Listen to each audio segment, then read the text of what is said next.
We are ready to go here in Sioux City. Braden Mines set to kick off. Kevin Chisholm back deep to return for the Marshals. Looks like Demetrius Davis back there as well. Kick bounces at about the 8-yard line, bounces into the end zone, goes up over the wall after bouncing for a touchback. Demetrius Davis just lets it go out of bounds. We're ready to go. Marshals get this started first. They're moving left to right on your screen here on the CIF network. Bandits will be on defense. Look at the starters on defense for the Bandits. I see Claude Davis, Devin Bridges, Zach Slugger, Dejon Emory, Xavier Spann, Carlton Watkins, Brandon Wright, and Jeremy Costa. Tyrone Jones in at quarterback. I see Demetrius Davis and Kevin Chisholm lined up in kind of a wishbone in the backfield. Both of them split out in motion. No running backs listed on the Marshals roster as Jones takes the snap, design quarterback run up the middle. He can't find space. He's getting chased down by Claude Davis near the sideline, slips away from Davis, and gets the first down on the near sideline. He reached that ball just out past the 15. First down of the game, gain of 11 yards. Tyrone Jones making something out of nothing there. It really looked like he was getting stuffed at the line of scrimmage. He's able to slip away from the arms of Dejon Emory and Claude Davis. 1st and 10 for the Marshals as Jones breaks the huddle. Looks like they're going to run that formation again with Chisholm and Davis in the backfield. Listed on the roster as wide receivers. Both of them split out now in motion. Empty set for Jones. He takes the snap. Looking deep down the field. He's got Kevin Chisholm in double coverage. Overthrows Chisholm and everybody. Brandon Wright and Carlton Watkins were both in coverage deep over the top there. Jones and the Marshals wanted that big chunk play early to Chisholm. That's why he's one of the players to watch. Kevin Chisholm, so dynamic and electric here in the CIF from his wide receiver position.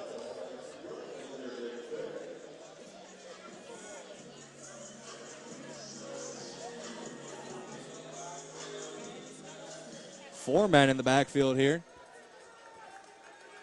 Quarterback Tyrone Jones on his left is Levon Macon as he takes the snap, pitches out to Macon on the left side, wrapped up by Slugger in the backfield. Jeremy Costa in there as well. Brings up 3rd and 13 here for the Marshals. Macon was in the backfield with Davis and Chisholm. Macon got that little pitch out. Zach Slugger snuffed it out in a hurry. Jeremy Costa in there to pick up the pieces as well. Big defensive stop for the Bandits. 3rd and 12. After the first play went for 11 yards for the Marshals, they've gone nowhere but backwards ever since. That defense is getting people hyped here inside the Tyson Event Center. Jones in the shotgun, wishbone pistol formation. Sends Davis and Chisholm in motion. Low snap, but Jones gets it. Design quarterback run up the middle. Tries to get around Slugger. Gets to the left side, right at the line to gain. He's going to be pushed out of bounds. They're going to say he got pushed out at the 25. Needed to get to the Bandits' 24. It brings up 4th and 1 here on the opening drive of the game for the Rapid City Marshals. We'll see what they do. Looks like there's no move to bring any kicker or anything onto the field. Tyrone Jones getting a play call from his offensive coordinator.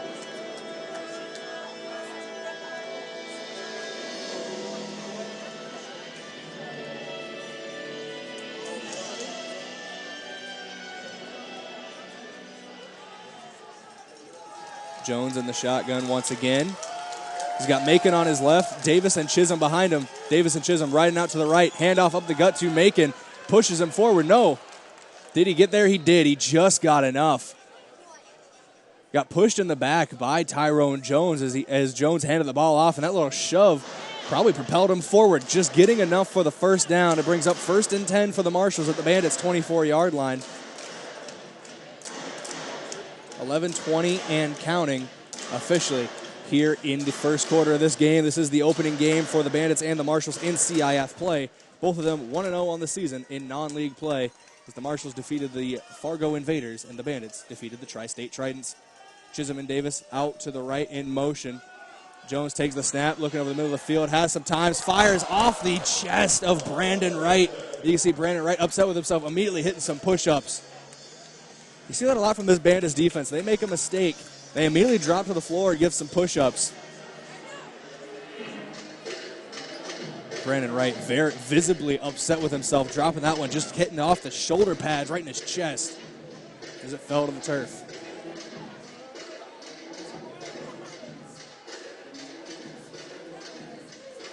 Jones breaking the huddle here once again. He's in the shotgun at the 20. Levon Macon lined up right behind the offensive line. Chisholm and Davis in motion, got wide to the right of the quarterback. Jones takes the snap, low snap, fires over the middle of the field, has Levon Macon. Macon falls down for a moment, and then he's wrapped up by the Bandits. That's Brandon Wright making the play.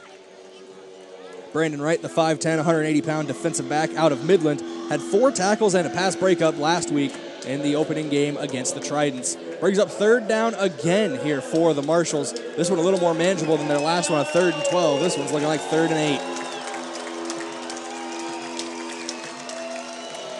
Bandits fans, the crowd coming to their feet. Trying to get loud, make it hard to call that play in the huddle for Tyrone Jones. Empty set for Jones. It looks like Macon and Davis going to be in motion. Jones takes the snap, looking right, has a man. No, batted away by Claude Davis. The big bear paws of Claude Davis knocking that one away from the defensive line spot. Jones had Kevin Chisholm on the slant route, but it didn't matter because Claude Davis was in the way. Brings up 4th down and 8 for the Marshals. They're going to go for it here again. Tyrone Jones gets the play call from his coach.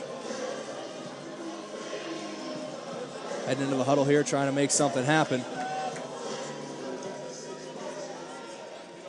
They're going to run that box formation again here from the looks of it. Levon Macon on the right hip pocket of Jones. Now Davis and Chisholm sprinting out to the left. Fakes the handoff in the middle, does Jones. Now he's going to run up the middle, try to make something happen. He makes a man miss at the 10-yard line. He gets into the end zone. Tyrone Jones with the first touchdown of the game puts the Bandits down 6-0. First time this season the Bandits have trailed as they led whistle to whistle last week over the Tri-State Tridents.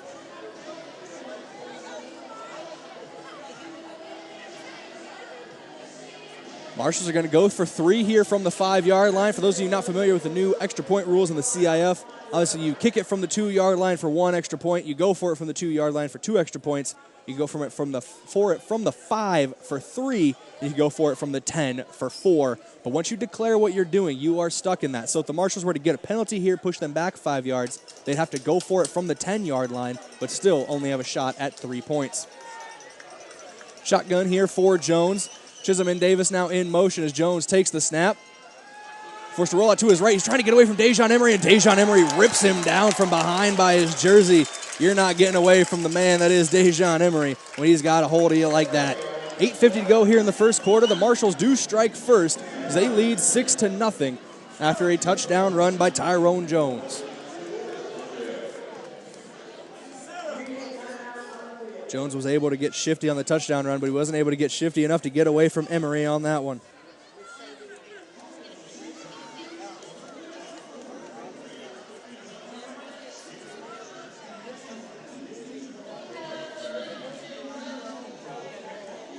See what the plan is here for the Marshals. There's no attempt to kick at all on that first drive, even the extra point, so we'll see who's handling the kicking duties for the Marshals.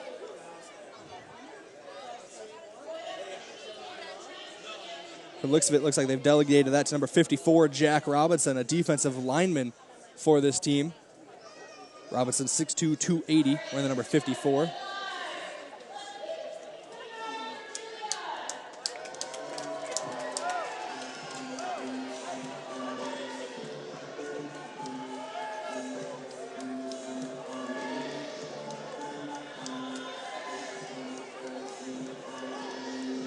Get a little fan engagement going on here before the kickoff. It's a couple of Marshals players talking to some fans in the front row here for the Bandits.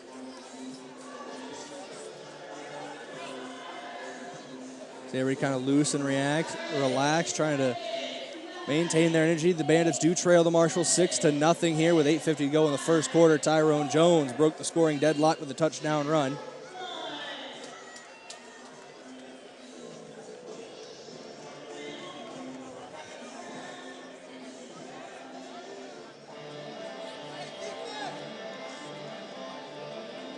We're getting ready to get back to action here in Sioux City.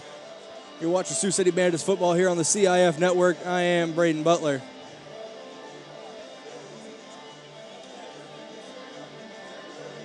Look at there's a switch to the active roster before the game. I see Ossie Tapua down there on the field.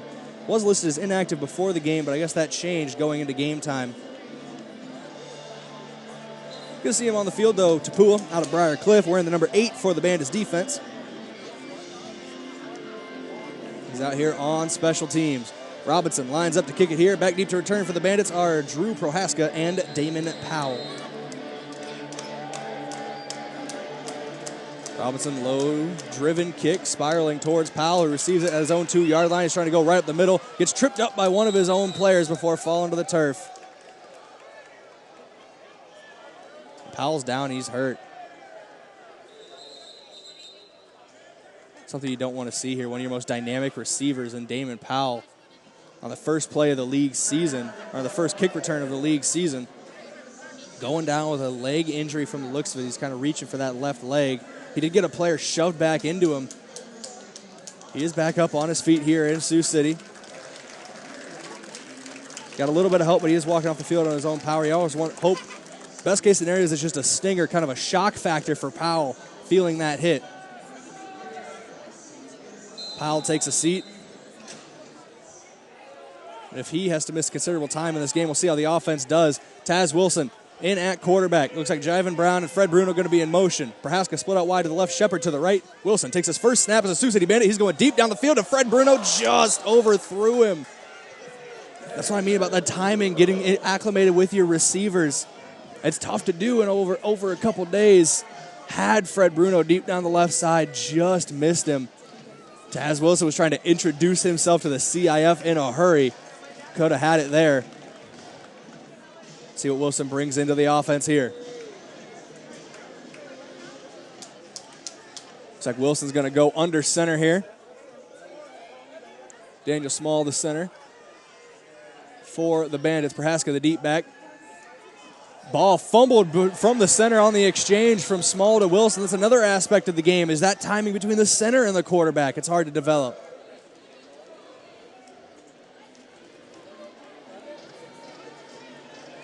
And now the Bandits are backed up deep, 3rd and 13. Check that, make it 14. A chunk play here to get half of this back at least to make it 4th and manageable. Taz Wilson going to line up in the shotgun. Looks like Shepard and Brown going to go in motion. Prohaska on the right hip pocket of the quarterback. Bruno out wide to the left. Wilson takes the snap. He's got time, looking over the middle field, firing deep down the field, and Brandon Shepard slips and falls, and it's intercepted by the Rapid City Marshals. That is a pick for the Marshals defense. Now trying to find some space. He's ripped down by Fred Bruno. His helmet came off as well. As a pick for Lakeith Murray, the 6'2", 185-pound defensive back out of Midwestern State. And the Marshals strike first, and their defense is the one causing havoc on the Bandits' offense. Not the start Taz Wilson wanted in his first game for the Bandits. Now we get a chance to see how Wilson reacts to adversity, how this Bandits' offense reacts to adversity when they come back out next time.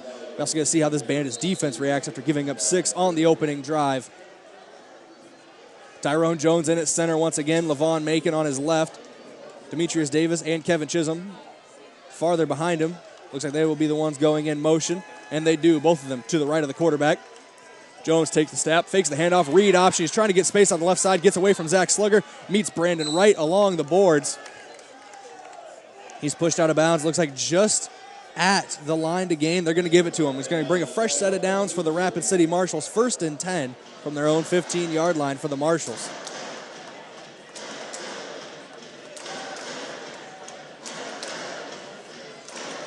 This is what I talked about the Marshals having to do coming into this game. They got to strike fast and in a hurry. They did it on offense, putting 6 on the board. And they did it right back on defense as well, getting that turnover. Tyrone Jones on the shotgun. Ball at the 15-yard line. Pushes the receiver to split out farther wide to the right. Levon Macon out wide to the left. Chisholm and Davis behind the quarterback, now motioning to the right. Low into the left snap, but he gets it out. Caught by his receiver for a gain of about 4 there. That is Jaheim Bird Mix. Jaheim, I hope I'm pronouncing that right. Either way, great catch by Mix there out on the right side.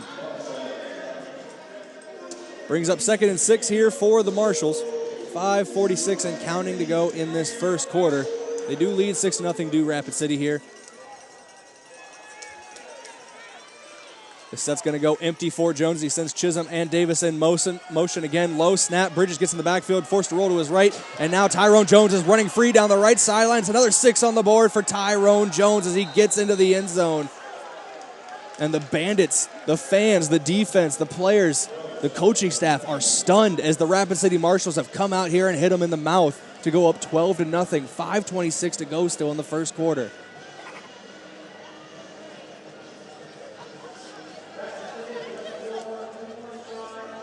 Rapid City is going to go for a 3-point try from the 5-yard line. They're going to bring in Nick Eilers to do it, the quarterback. The other quarterback on this team besides Tyrone Jones. Eilers, the 6', 210-pound quarterback out of Elmhurst University. Going to line up in the shotgun here with Chisholm and Davis behind him. Sends his men in motion out to the right. Eilers takes the snap. He's looking left. Now forced to roll to his right. He's going to be brought down in the backfield. Able to get it away, but Claude Davis was there in a hurry. When he gets those arms around you, you're not getting away from Claude Davis. 12-0 your score here as the Marshals lead by double digits. Failed both of the extra point attempts here. 3-point extra point attempts that they have taken. See how the Bandits respond after everything that's happened so far.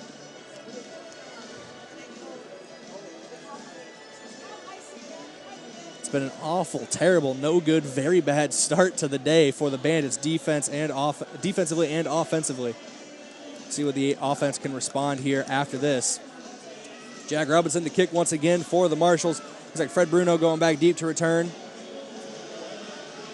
Damon Powell still on the sideline. Fred Bruno and Drew Prohaska back deep to return. I see Xavier Spann out there with Devin Groenhagen, Akel Beard, Zach Slugger, Jeremy Costa, and Asi Tapua on the kick return team for the Bandits.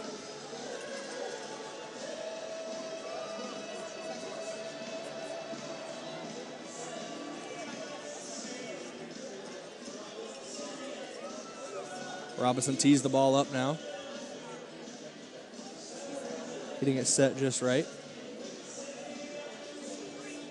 Referee's letting him go there, start running. 5:26 to go here in the first. The Marshals are up 12-0. The Bandits getting set to come out of their second offensive drive of the game after this kick return.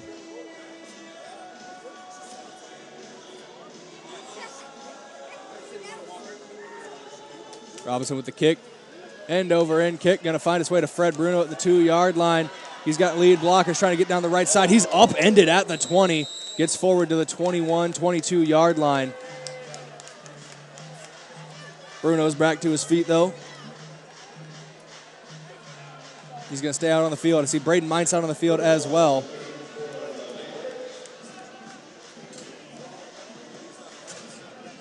Devin Groenhagen out there as well. Looks like he's going to play on the offensive line with Daniel Small and Rashad Mungro.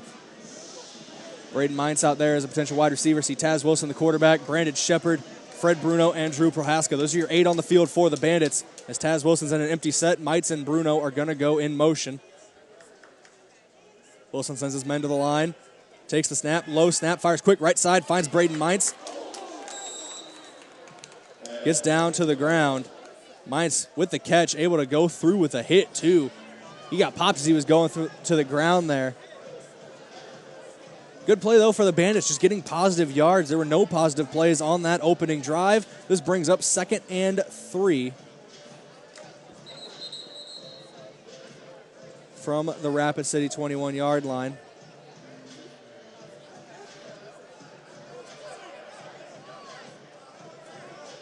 They're trying to figure out, something came off of a Rapid City player's helmet. They're trying to see exactly what it was that did. Looks like it was on the top panels on a Rapid City defensive back's helmet. That's Derek Dyer wearing the number 5 out of Seton Hall. One of those top panels on the helmet. Mindset in motion, handoff up the middle to Prohaska. Gets a couple yards off the right side, but there's also a pair of Fleet Farm penalty flags on the play. We'll see exactly what this is.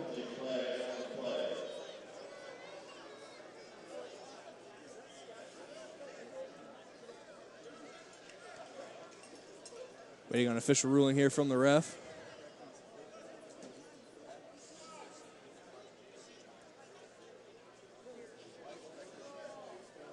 Referee's still conferring. So they go back to try to get that piece back on Derek Dyer's helmet.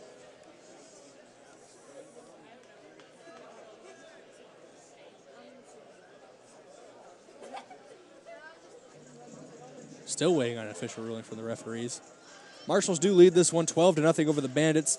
They've come out, scored 2 touchdowns on runs from quarterback Tyrone Jones. They got a pick on the Bandits' opening drive. That was secured by Lakeith Murray.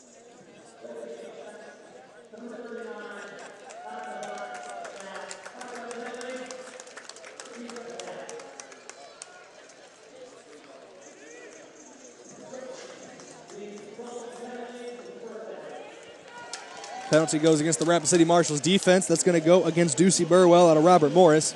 It's going to be an automatic first down for the Bandits as well. Sets them up 1st and 10 from the Marshals 17-yard line.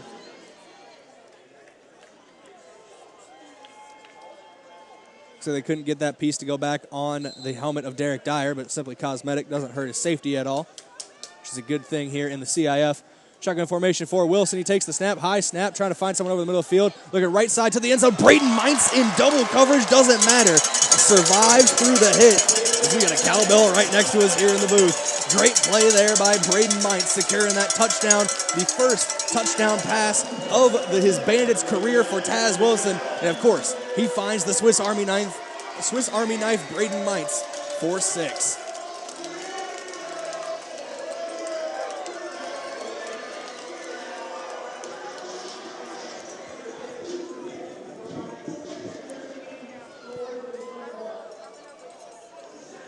Bandits will be going for 3 here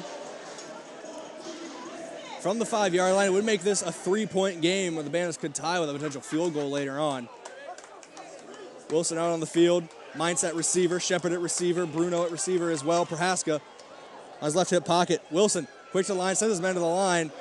Rolling right, firing back over the middle of the field. Trying to find Mines. Ball batted up for a moment. Almost caught by a Rapid City Marshals defender. Irv Strobing coming out on the field. I think he's arguing the defensive line jumped on the play. He was wanting a flag. There is a piece of laundry out on the field. We'll see exactly what it's for. Another Fleet Farm penalty flag.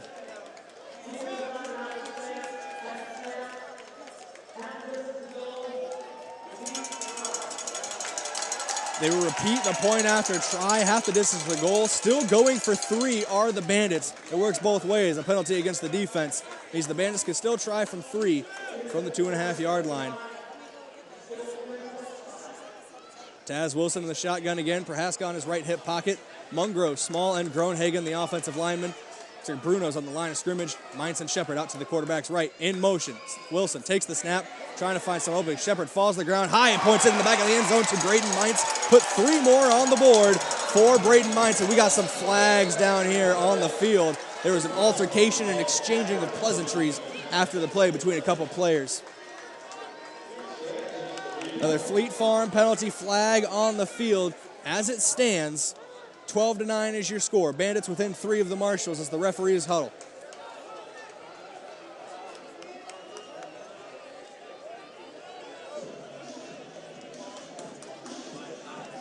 Not sure exactly what started the altercation. All I know is there's a couple players huddled around when the flags went in the air. Drew Prohaska for the Bandits kind of threw his hands over to his sides. And a Marshals player did not have his helmet on. That would be Derek Dyer. And Dyer is going to get that in sportsmanlike conduct penalty against him.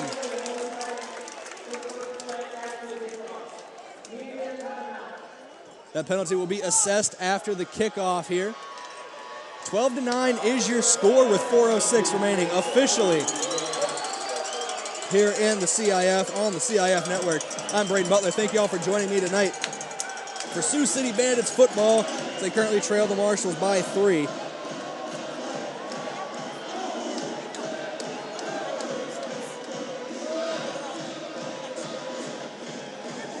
Can this Bandits defense stop Tyrone Jones in the running game so far?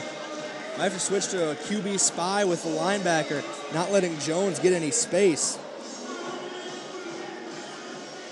Take a look around the CIF right now, the other games in action. Of course, we have the Marshals and the Bandits in front of us. The Alina Liberty are playing the Topeka Tropics currently. The Beef are playing the Stockman in a non-league game. And the Wyoming Mustangs, the Gillette Mustangs, excuse me, force of habit from last year, are taking on the Southwest Kansas Storm.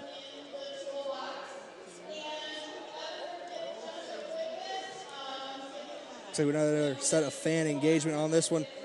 Try to take a look at some individual stats in this game. Starting with the Rapid City Marshals on offense, Tyrone Jones was 2 for 5 passing for 7 yards, but he's been doing his damage on the ground. 5 carries for 85 yards, an average of 17 per, and 2 touchdowns. His long of 31 is the touchdown he got on the last drive of the game.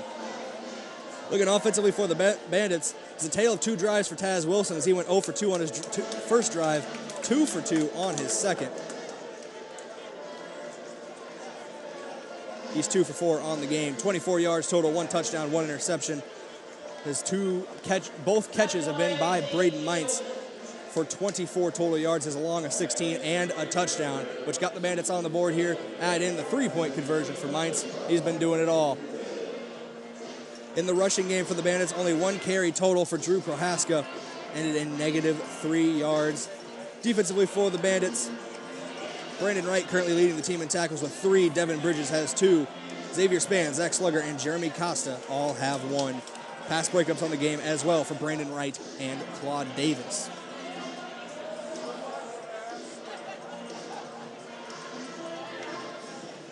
Mines here to kick off once again. Chisholm and Davis back deep to return for the Marshals.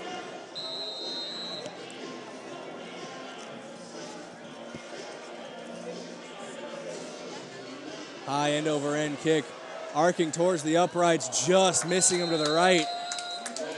Braden Mines was going for the Uno there. Of course, on the kickoff, if you get it between the uprights on the kickoff, that is a point for the kicking team. Mines got one in the opening game last week against the Tri-State Tritons. He was trying to go for another one there to make it a 2-point game.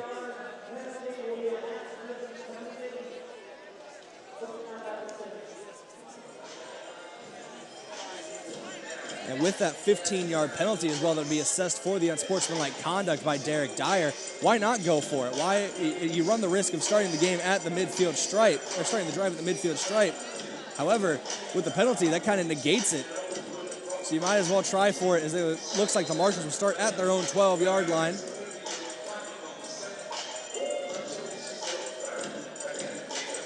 Jones breaks the huddle. He's got Chisholm and Davis behind him. Levon Macon split out near side to the right.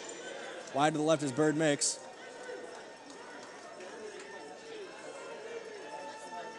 Jones sending Davis and Chisholm to the line in motion. Low snap, fumbled away by Jones. Gets away from Devin Bridges for a moment, but he's down on the ground. Claude Davis came in and touched him late, and Jones kind of threw his hands up, but there's no guarantee that they were going to rule Jones down there without that contact from Davis. He's just finishing out the play. 12-9, still your score here. This brings up 2nd and long for the Rapid City Marshals.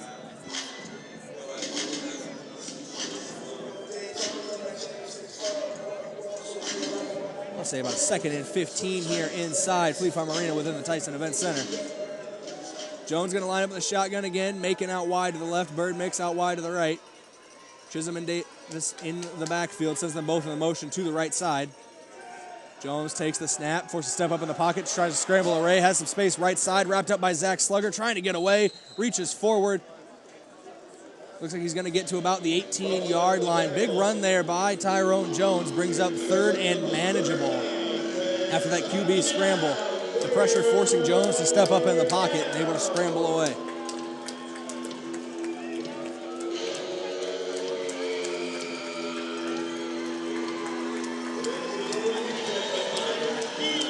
Kel Beard into the game on defense. Bridges, Davis, and Emory, the down defensive lineman. Beard, the lone linebacker. Wright, Costa, Spann, and Watkins, the defensive backs. As Jones takes the snap, looks, fires quick left side, overthrows his man. Darius Cody was the intended receiver. Just a little too high and through the fingertips, brings up 4th down and 5 to go for Tyrone Jones and his Marshals offense. They've converted on a couple 4th downs already today.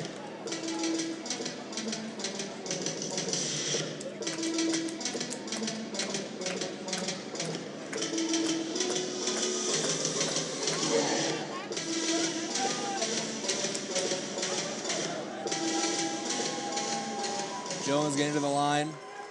Got the box formation again. Macon on the left hip pocket to Jones. Chisholm and Davis behind him. Cody split out wide to the left. Jones sends his men to the line. Low snap. Bobbles it for a moment. They're bringing the pressure after him, and Dejon Emory gets the sack. His first sack of the season for number 15, Dejon Emory, the league leader and defensive MVP of the league last year. Gets a big sack there and forces the Marshals to turn the ball over on downs. It's going to give the ball back to the Bandits. What a play by number 15, Dejon Emory. He's hyped, the defense is hyped, and the fans are hyped as well. Everybody's excited when big number 15 makes a play for Sioux City as Taz Wilson leads his offense onto the field. First and goal from inside the Powerball red zone. First trip to the red zone tonight for the Bandits. Of course, your Powerball red zone brought to you by the Iowa Lottery. First and goal from the 4 as Wilson breaks the huddle. Bruno split out wide to the left. Prohaska, the running back on the right side of Wilson. Looks like Mines and Shepard going to be sent in motion. Wilson sends his men, calls for the snap, hands off up the gut to Prohaska, tries to find some space off the left side, but he's going to be wrapped up by Burwell. Tries to fight forward, but he's not going to get anywhere. Loss of 1 on the run by Prohaska. No, they're going to say he got back to the line of scrimmage. Going to bring up second and goal from the same spot. Burwell was in there on the tackle for the Marshals.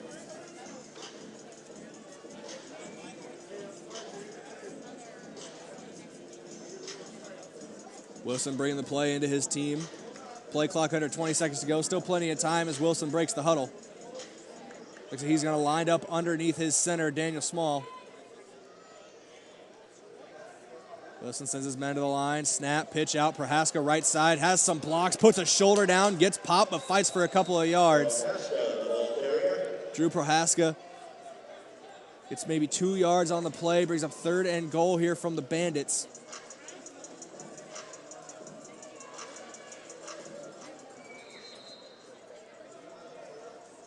That's going to do it for the first quarter of play here in Sioux City. The Bandits trail the Marshals 12-9 at the end of 1. The Marshals came out of the gates firing, but the Bandits have put together a couple drives on offense back-to-back. Looking to put more points on the board. Scored a touchdown on the last drive when Taz Wilson hooked up with wide receiver Braden Mines. I say wide receiver. Sometimes he's linebacker, sometimes he's kicker. He's always a player and an athlete on that field for Braden Mines. But Wilson and Mines hooked up for the first touchdown of the game earlier on for the Bandits. Now they're looking to put 6 more on the board. Big defensive stop from the Bandits on their last drive of the first quarter as well is what set the offense up in this position. Baumgart's Pet of the Week has been announced here inside Fleet Farm Arena. Murphy, looks like a little cat, was posted on Facebook by Travis Town.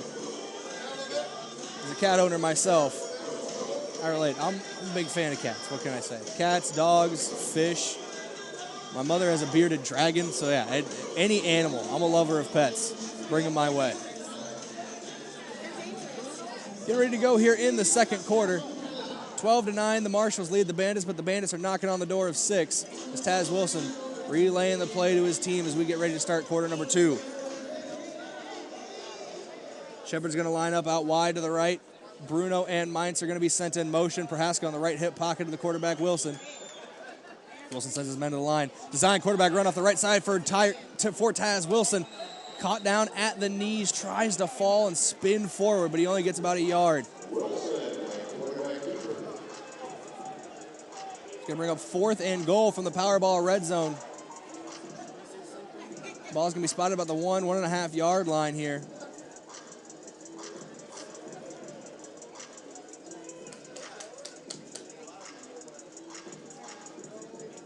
Wilson breaks the huddle. Bandits are going for it here on 4th and goal. They trail by 3. Shepard out wide to the left. Prohaska, the running back. Mines and Bruno going to go in motion. Wilson lines up at their center. Quarterback sneak trying to power his way forward, and Taz Wilson gets in there. His second touchdown of the game from the quarterback position. 1 through the air and now 1 on the ground. There's a little scuffle after the play for a moment. A couple Rapid City players are motioning that he didn't get in. Looking at the replay here, it's clear as day that he breaks the line, in my opinion. 6 on the board for the Bandits.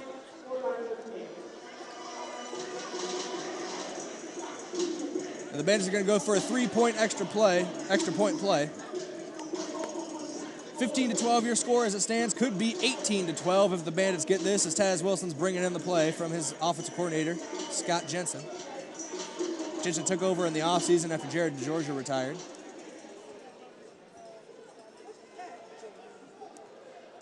Wilson in the shotgun. Praska on his right. Bruno and Mines in motion. Wilson takes the snap. He's got plenty of time. Fires on the middle of the field. He finds Braden Mines again. More points on the board for Braden Mines. With the second straight three-point conversion is courtesy of that man. 18-12, the Bandits lead here in Sioux City.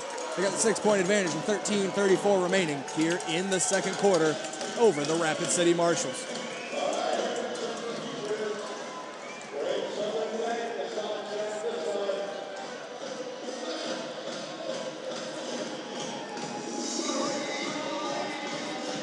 Bandits head coach Irv Strobing having a discussion with officials here. Scott Jensen now joining him as well. This Bandits defense gave up a couple chunk runs to quarterback Tyrone Jones on the first two possessions of the game.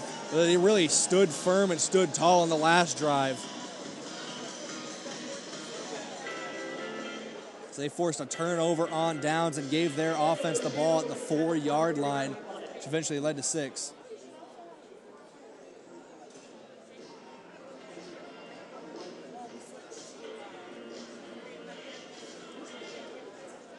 Didn't quite hear what the officials stated.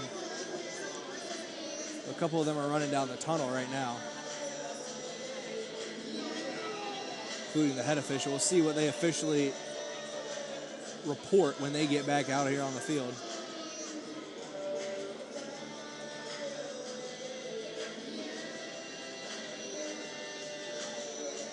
Braden Mines to kick here once again for the Bandits. Kevin Chisholm and Demetrius Davis back deep to return for the Marshals. Other players on kick coverage, I see Antonio Pierce, Brandon Wright, Ossie Tapua, Zach Slugger, Akel Beard, Jeremy Costa. And one more player here. I'm trying to catch the number. I think that's Drew Prohaska, and it is.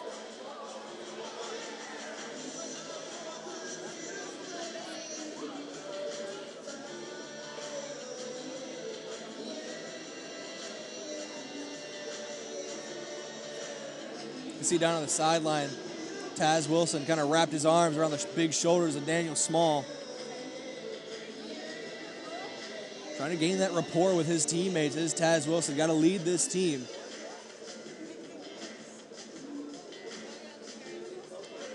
He's responded well to adversity so far.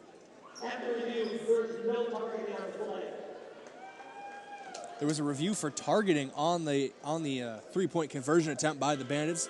The officials rule no targeting on the play. Everything goes back to normal. But no, Taz Wilson and his Bandits offense, this whole entire Bandits team has responded to adversity well so far, going from down 12-0, scoring 18 unanswered to go up 6 on the Marshals with 13:34 to go here in the second quarter. Still plenty of ball game left to be played. Braden Mines marching out his steps. He's lining up short here, is Mines. He's going to do a small run-up, little pooch kick. Pooch kick gets to the end zone. Kevin Chisholm receives it inside his own end zone, tries to spin away from Jeremy Costa, but he can't, as Costa chops him down at the ankles. 18-12 your score here as the Marshals come out 1st and 10. Trailing for the first time in this contest are the Rapid City Marshals. It's either been tied at 0 or a Marshal advantage. 1st and 10 from their own 14-yard line. Tyrone Jones bringing his men onto the field. Jones has been electric to start this game, over 80 yards rushing on 5 carries, including a long of 31 on a touchdown run.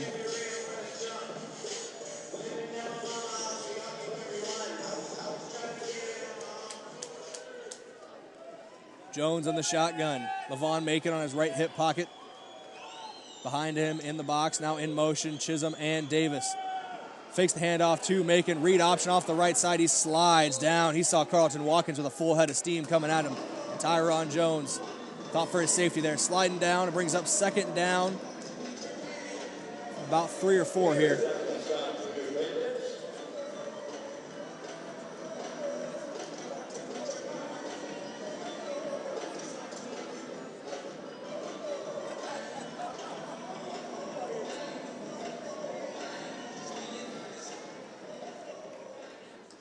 Brings up second and three, for the Marshals. The backfield empties as the men go in motion for Tyrone Jones, the quarterback. Takes the snap, looking deep down the field. He's got Demetrius Davis in the back of the end zone. Dropped by Davis. The contact from Jeremy Costa helped as well, forcing that ball out.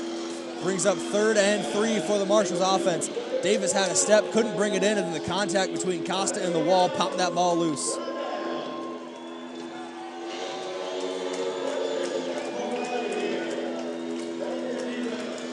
Jones breaks the huddle. He's 2 for 7 passing on the game for 7 yards, 9 rushes for 83 yards and 2 touchdowns.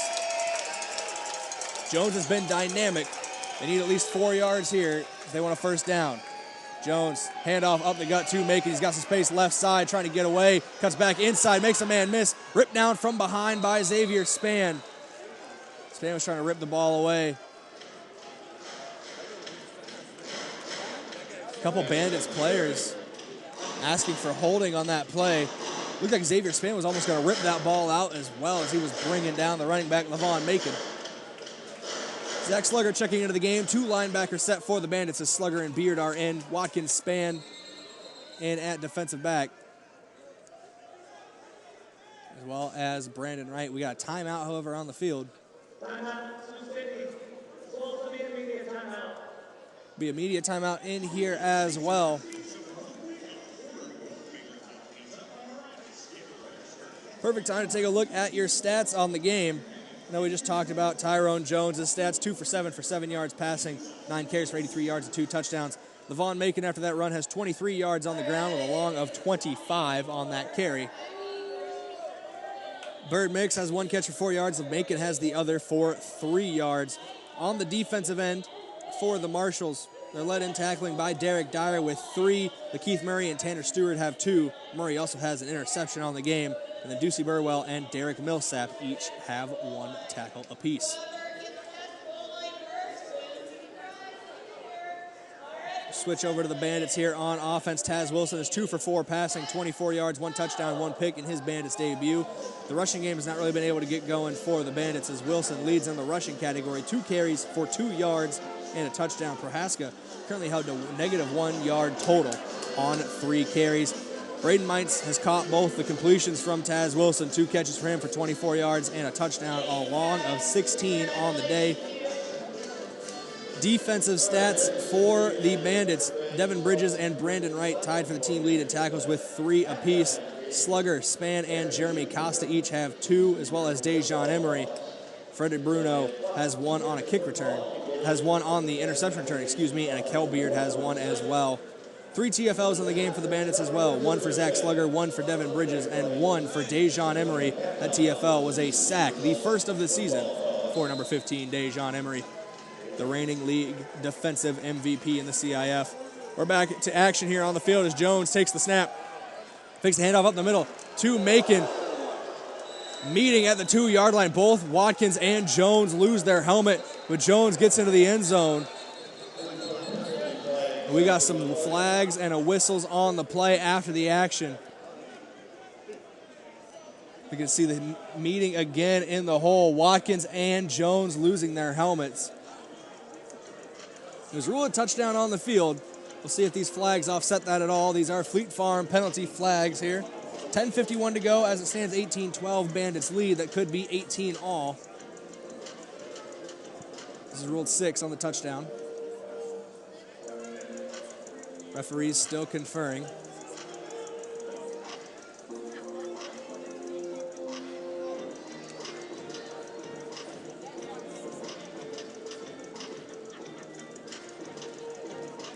Great meeting in the hole by Carlton Watkins.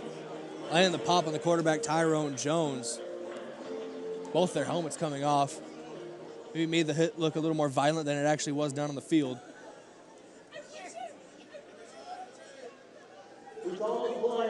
Touchdown.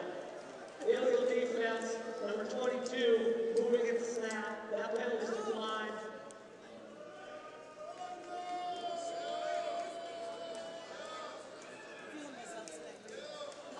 Touchdown will stand here.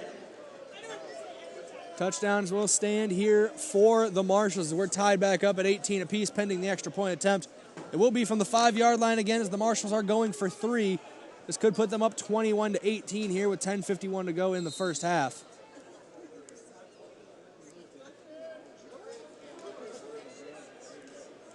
Nick Ehlers on the field for the Marshals. Running back Levon Macon on his left. Demetrius Davis and Kevin Chisholm out behind him. They both split out wide to the right in motion. And a whistle. We got a false start on the offense going against the Rapid City Marshals from the looks of it. It's a Fleet Farm penalty flag. It'll back the Marshals up 5 yards, and they'll still have to go for 3, this time from the 10. That false start is going against the offensive lineman, number 50, Justin Calderon out of Chadron State.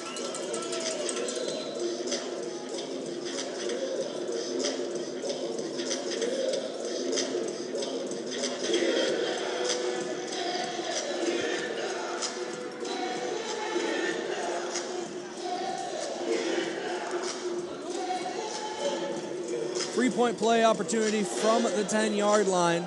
18-all is your score as Chisholm and Davis are in motion. Low snap for Ehlers. He's going to be forced to scramble out to his left and throw that ball away. Devin Bridges and Claude Davis were both breathing down the neck of the quarterback, Ehlers. 18-all is your score as it stands with 10:05 to go in the first half. This has been an offensive showcase for these two squads on these last couple possessions.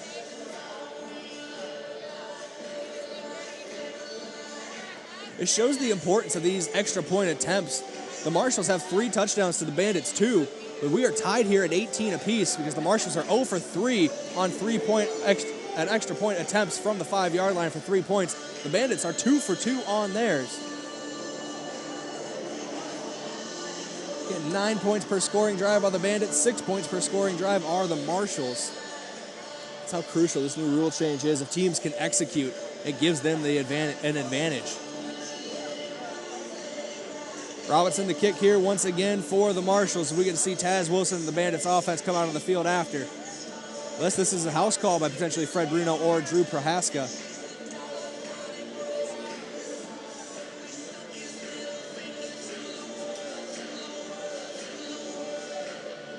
I've not seen Damon Powell since he went down earlier on a kick return.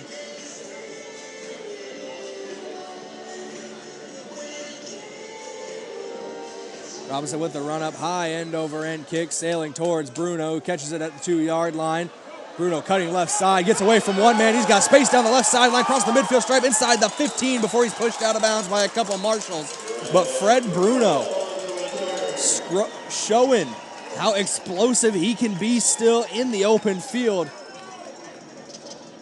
Man is the franchise for the reason. Kicker Jack Roberts is the one that pushed him out of bounds at the 11-yard line, just outside the Powerball red zone. 1st and 10 from the 11 for the Bandits as Taz Wilson brings the play into the huddle. Mungrove, Small, and Groenhagen, the offensive lineman. Looks like Bruno, Mines, and Shepard going to be lined up at receiver. Prohaska, the deep back. Looks like Wilson's going to go under center.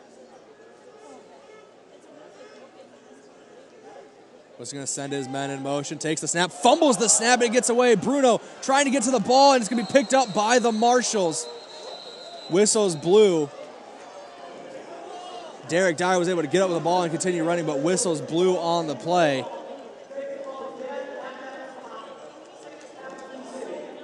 That's the second botched snap under center today for the Bandits. 18 apiece.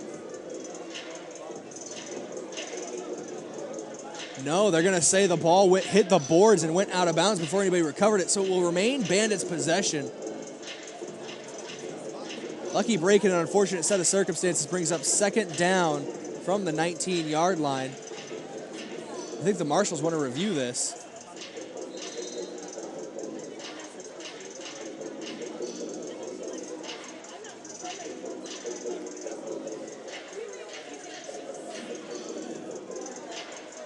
Head official explaining to the Marshals head coach, explaining to the Marshals coaching staff what happened.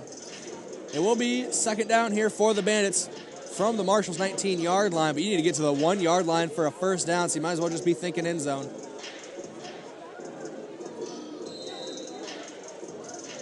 Wilson flips the play. He's going to line up in the shotgun. Prohaska on his right. Bruno lined up on the line of scrimmage. Mines and Shepard out to the left. They get sent in motion. Wilson, high snap, able to bring it down. Scrambling up the middle is Wilson. Stiff arms a man, tries to get to the 15-yard line, wrapped up at the 16 and pushed backwards. It's going to bring up third down from the 16-yard line. That was a miscommunication there between center Daniel Small and the quarterback Taz Wilson. Wilson signals his men to go to the line of scrimmage. It looked like Small took that as potentially the signal to snap the ball. Wilson and Small have not been on the same page tonight. I have the quarterback and the center.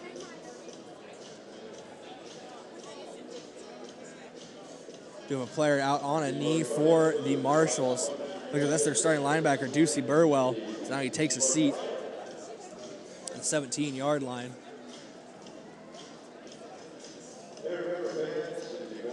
Check out what's going on with him. We check out what's going on around the CIF. Try to get some updates on some other games going on.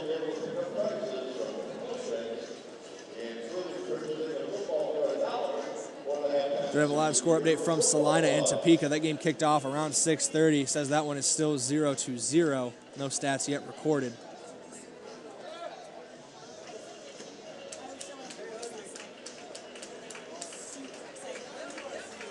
Take the same between the Beef and the Stockman as well. Scores have not been updated yet here in the CIF.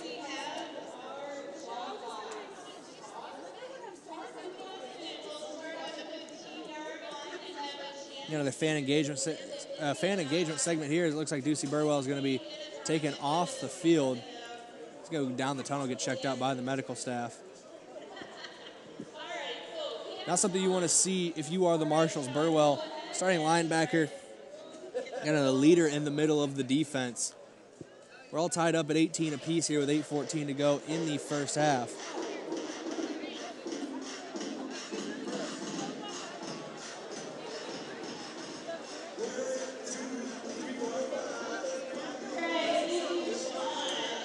Take a look at the live stats in our game here in Sioux City. Starting with the offensive stats for the Marshals. Tyrone Jones, 2 for 7 for 7 yards passing, 10 carries for 87 yards on the ground, and 3 touchdowns for the quarterback. Levon Macon has 3 carries as well for the Marshals for 23 yards, a long of 25. So he was hemmed in on his first couple carries, but he broke big on his last one. Look at the offense for the Bandits. Taz Wilson is 2 for 4 passing for 24 yards and a touchdown and an interception. Negative rushing yards on the day as well for the Bandits. 7 combined carries between Prohaska and Wilson. Prohaska has 3 carries for -1 yard. Wilson has 4 carries for -4 yards, but does have a touchdown on a QB sneak. Braden Mines leading the receiving category, 2 catches for 24 yards and a touchdown. Wilson in the shotgun, Prohaska on his left. Shepard and Bruno going to be sent in motion as Wilson gets the snap. Look at right side, fires over the middle of the field. Braden Mines, his 3rd catch of the game, and he's going to get into the end zone again today. Braden Mines with a catch over the middle, breaks off a tackle and carries a man into the end zone. He sends that football into the crowd. Give it to some fans. Some young fans in some Ridgeview gear. Of course, Braden Mines is an instructor at Ridgeview. Place I used to go to school and a place my younger brothers currently go to school. It's always nice to see. Great moment for those young fans there from Braden Mines, giving them a souvenir in a moment they're not going to forget. And Braden Mines is having a game that people might not forget. So he gets another touchdown here in the first half. Bandits are going to go for 3 from the 5-yard line once again. Wilson in the shotgun. Under 10 seconds to go on the snap clock. Bruno and Mines in motion as Wilson takes the snap, looking right side, firing to Brandon Shepard. Brandon Shepard gets popped going out on his route. 3 flags on the play. It's looking like it's going to be pass interference. One of the coaches for the Marshals arguing that it was uncatchable. Pass was high. Brandon Shepard, though, does have a decent vertical, and he does have a 6'3" frame and a wide wingspan. I don't think this argument's going to be won by Rapid City that the ball was uncatchable. And if it's not, and the flags stand, Bandits will get another shot at a 3-point conversion opportunity.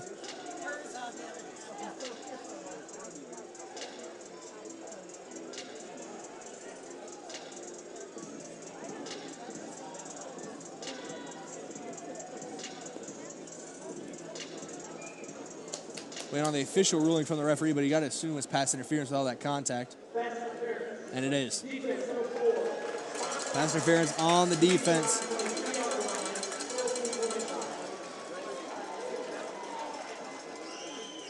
The Bandits will go for 3 once again. We'll see where exactly they spot the ball.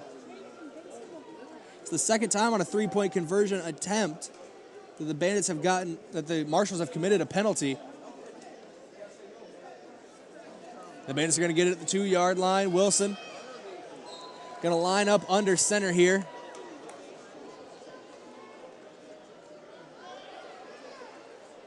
Wilson gets the snap, handoff, jet sweep. Fred Bruno has some space, splits the defenders. He's in for 3. We have an altercation between Brandon Shepard and a Rapid City Marshals player, but it's broken up before anything can happen. Okay, see on the replay there, a little bit of a shoving match between a couple players. That's just heat of the moment here in the CIF. It's physical. It gets a little chippy sometimes. These guys play with their hearts on their sleeves. Nothing too egregious though, so no flags fly either direction. And Fred Bruno gets in for 3, and he puts the Bandits up 27-18. It's a 9-point lead for the Sioux City Bandits here inside Fleet Farm Arena within the Tyson Event Center. 6:57 remaining here in the second quarter. Braden Mines continues his hot start to the season. He caught his second touchdown, has his second touchdown reception of the game on that last drive. His 3rd of the season, as he caught one last week as well. Taz Wilson, his favorite receiver might be Braden Mines right now. 3 for 5 is Wilson. All 3 of those caught by Mines for 41 yards, along of 17 and 2 touchdowns on that connection between Wilson and Mines.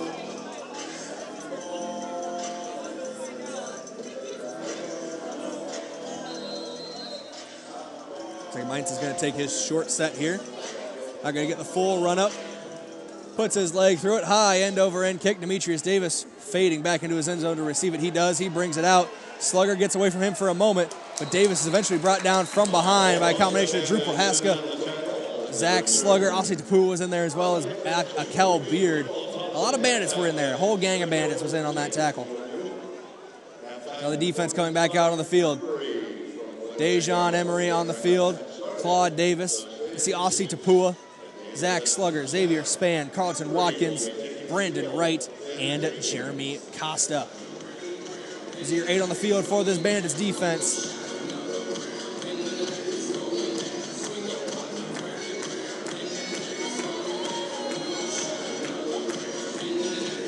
See Davis there barking a couple last-minute things. Let's get this going. I'm paraphrasing, obviously. I don't think I could say what Claude Davis said on the live broadcast. Jones takes the snap. Looking deep down the field. He's forced to step on the pocket, scrambling out to his left. He's chased by Claude Davis behind him, trying to get to the right sideline. Gets the ball out of bounds, does Tyrone Jones. Big play there for Jones, getting a new fresh set of downs and getting past the midfield stripe. Going to bring up 1st and 10 from the Bandits' 23-yard line for the Marshals. And quarterback Tyrone Jones, who continues to get it done with his legs.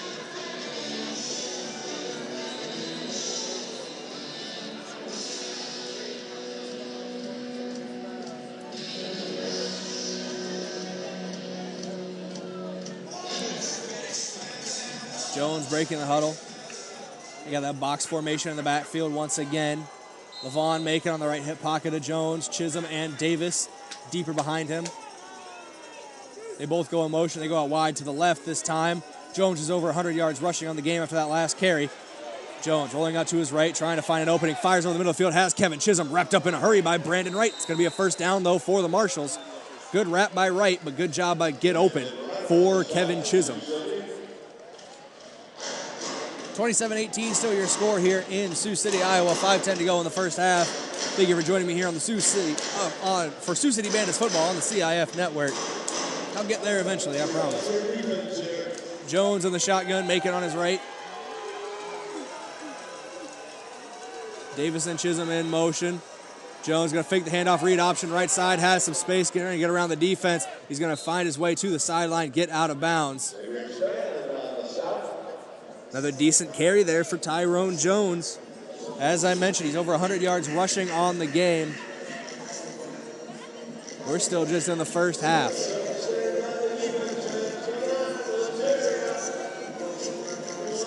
Claude Devon Davis and Dejon Emory dancing a little bit, working together. That's one way to build team chemistry. Devin Groenhagen joins him on the defensive line. Costa, Watkins, Wright, and Span, the defensive backs. As Jones sends his men in motion. Takes the snap, kind of low to the left, hands it off to Macon. Macon's going to be wrapped up in the backfield for a loss. Zach Slugger was in there, Jeremy Costa as well. But Devin Groenhagen is the man who blew that play up initially.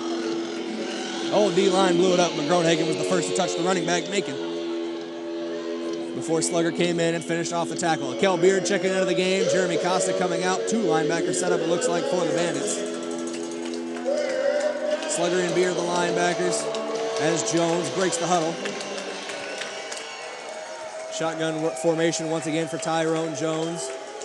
Macon on his right, Chisholm and Davis splitting out wide to the left in motion. Jones going to step up in the pocket, flip it out to his right side. That was a backwards play. Ball's going to hit the boards. It was a backwards lateral. There's going to be ruled a fumble on the play there. Probably lucky it gets ruled as a fumble. If that went forward, it was past the line of scrimmage, was Jones. It could have been ruled a forward pass for a penalty. It brings up 4th down from the 6-yard line. No, they're going to say he was still behind the line of scrimmage, so incomplete forward pass. 4th down here from the 6-yard line. 4th and 5, the Marshals can get a first down. There's very little real estate between the line to gain and the end zone line. So might as well go for 6 here. 4th down. Petraglia chips into the middle on this play as the Bandits lead 27-18. The Marshals trying to change that score line. Empty set for Jones. Chisholm and Davis motion out of the wishbone. Low into the left snap for Jones. He's going to force to scramble away from Dejon Emory. Flicks it to his receiver on the right side, Levon Macon. And that's 6 for the Marshals. Tyrone Jones, the pocket presence and just the ability to make something happen from the quarterback spot. It's just been something that the Bandits have not been able to handle so far today. Tyrone Jones proven to be one of the more dynamic athletes at the quarterback position in CIF. As the Marshals are going for 3 here, looking to tie this game up at 27. 2:20 to go and counting in the first half.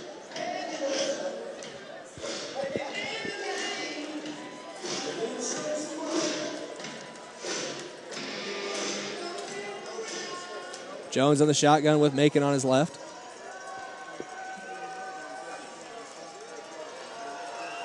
Davis and Chisholm in motion now to the right. Jones takes the snap, looking over the middle of the field, steps up in the pocket, now forced to scramble to his left, kind of flips it low, trying to find Kevin Chisholm. But he doesn't get it, and for the 4th time today, the Marshals are held to no points on the extra point attempt. Bandits still lead this one by 3, 27-24. We're under 2 to go here in the first half. 1:53 officially remaining before the halftime break. Something you'd like to see, Ducey Burwell coming out of the locker room. Does have his pads off. Looks like his day is done. He was checked over by the medical staff here.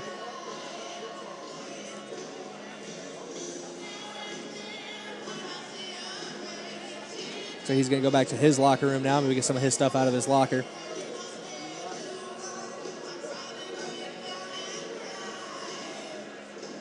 Bandits coaching staff talking to the head official once again here.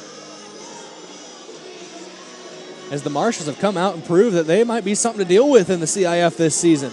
Especially with Tyrone Jones at quarterback, hard to handle on the QB scramble.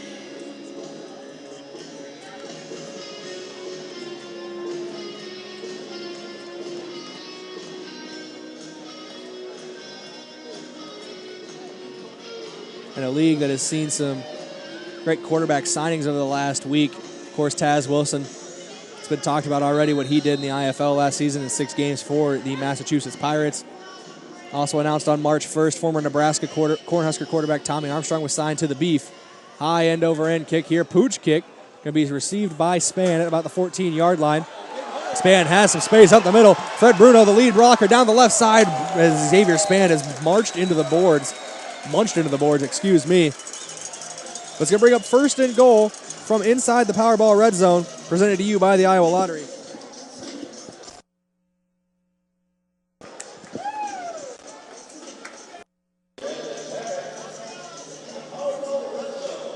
I'd like to thank you all for joining me here on the CIF Network as this is Sioux City Bandits football. Minute 26 remaining in the second quarter. This is the CIF season league play opener for both of these teams. Both teams come in 1-0 in non-league play. Rapid City Marshals defeated the Fargo Invaders 67-21 a few weeks ago. And just last Saturday, the Sioux City Bandits defeated the Tri-State Tritons 60-9. Taz Wilson going to line up under center. Prohaska the deep back. We got whistles blowing here on the field. We'll see what the call is.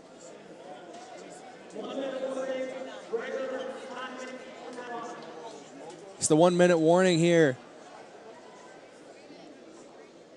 in the second quarter. It'll be normal football timing once we get back return to play.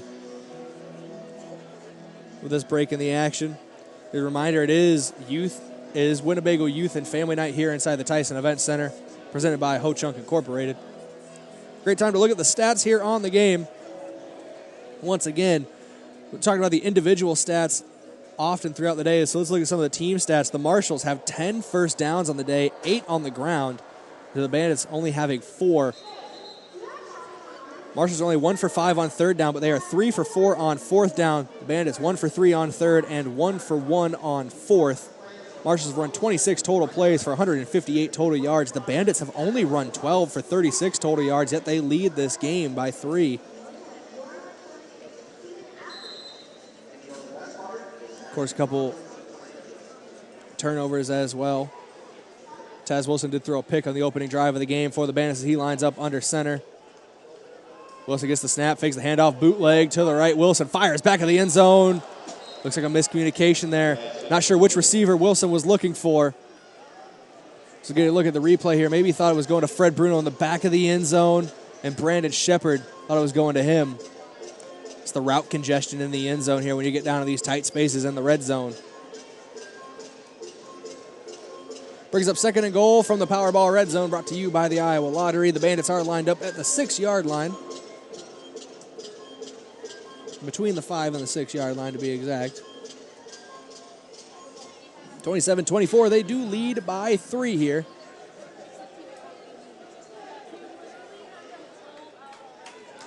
Wilson under center, Prohaska the deep back, Bruno and Mites in motion.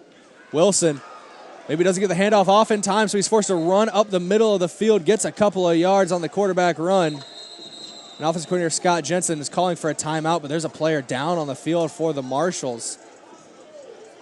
That's a defensive lineman, number 0, Dominique DuPont.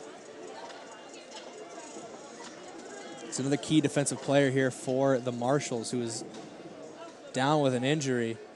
Timeout for a defensive injury. Sioux City is not charged. Timeout. Sioux City will get to keep their timeout that was called by Scott Jensen. His injury on the defense is going to cause a timeout here.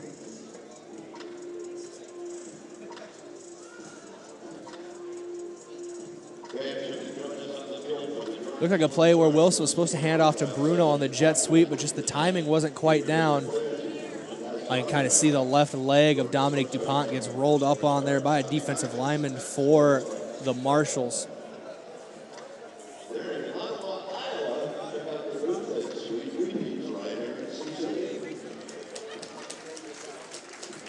And DuPont's going to have to be helped off the field, not really able to put pressure on that left leg. Something you never like to see, no matter what team you're a fan of, is injuries. Especially to a player like DuPont, who we keep an eye on coming into this game.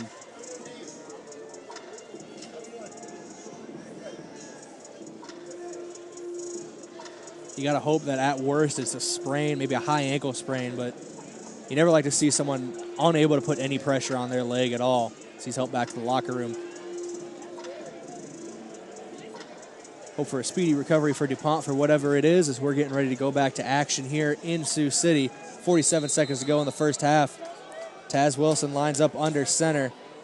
Hands off, jet sweep. Fred Bruno left side, splits the defenders. He gets into the end zone for the touchdown. 6 more on the board for Fred Bruno.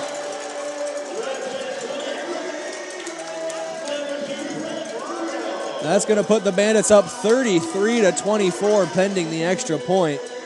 Bandits have been going for 3 consistently from the 5-yard line today, and it looks like they're going to do that again, potentially putting them up 36-24. Haven't seen either team try a 4-point play. That is viable from the 10-yard line. We could get in a scenario where we see Rapid City do that late in the game, because it seems like this lead kind of keeps hovering for the Bandits between 3 and 9 to 10 points. Wilson breaks the snap. He's going to line up in the shotgun formation. Prohaska on his right hip pocket. Bruno split out wide to the right on the line of scrimmage. Mines to the right, Shepard to the left. Are they going to be the men in motion? Wilson sends him to the line, takes the snap. Chest high, fires left side, trying to find Brandon Shepard. Just out of reach of Brandon Shepard. Incomplete. Unsuccessful on the three-point conversion. Stays a 9-point game, 33-24. The Bandits lead the Marshals with 40 seconds remaining in half number 1.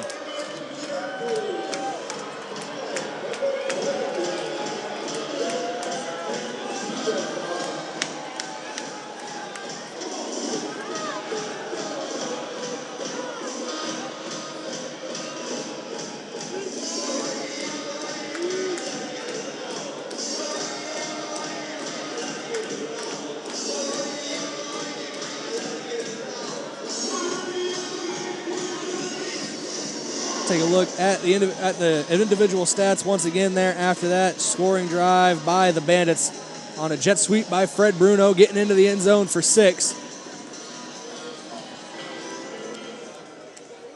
Starting with the offensive stats for the Bandits, Taz Wilson is 3 for 6 on the day for 41 yards. All of those passes were caught by Braden Mines, who has 2 touchdowns on the day as well. Wilson has thrown 1 interception. In the rushing game, the only man with positive yardage right now is Fred Bruno on that 2-yard jet sweep, getting into the end zone. His first touchdown of the league season here in 2023 for the franchise. Short run up for Mines, high end over end kick, drifting near the sideline, caught by Chisholm at the goal line. Chisholm trying to find some space. Spins off of a tackle from Jeremy Costa. Spun off a tackle from Brandon Wright. He's brought down by Jeremy Costa, upended more like. At the 14-yard line. Big hit there from Costa. Trying to get some blood pumping again into this Bandits defense.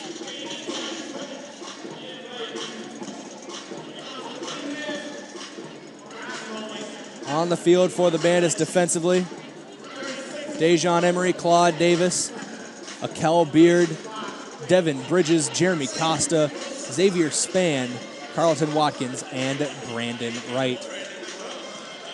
For those of you may be wondering where the big offseason acquisition Justin Gilbert is, he's inactive today. He was inactive last week dealing with an injury. Looks like something similar today. Low snap here. Jones managed to get it, though. Fires right side, has the bird mix on the right flank. He's tackled out of bounds by Xavier Spann. He's pushed up against the boards. It's going to be a fresh set of downs. 1st and 10 for the Marshals when they get back up to the line of scrimmage from the Bandits' 21-yard line.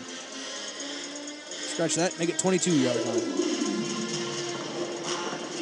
27 seconds remaining here in quarter number 2. We're getting set for the halftime break here on the CIF Network. I'm Braden Butler. Thank you for joining me this evening for Sioux City Bandits football. They're hosting the Rapid City Marshals. 9-point game as it stands. Empty set for Jones. Macon and Davis in motion. Handoff to Macon. Jet sweep brought down behind the line of scrimmage. Maybe manages to get back to the line of scrimmage. Exchanging of words between a couple players. No flags fly. That's Calderon and Davis.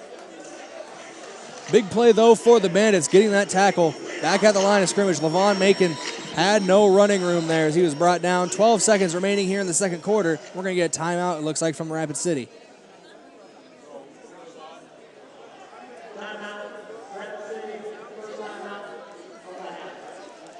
First timeout taken of the half by Rapid City. 13 seconds to go as they put extra second on the clock, I believe. 33-24. The Bandits lead the Marshals here in Sioux City.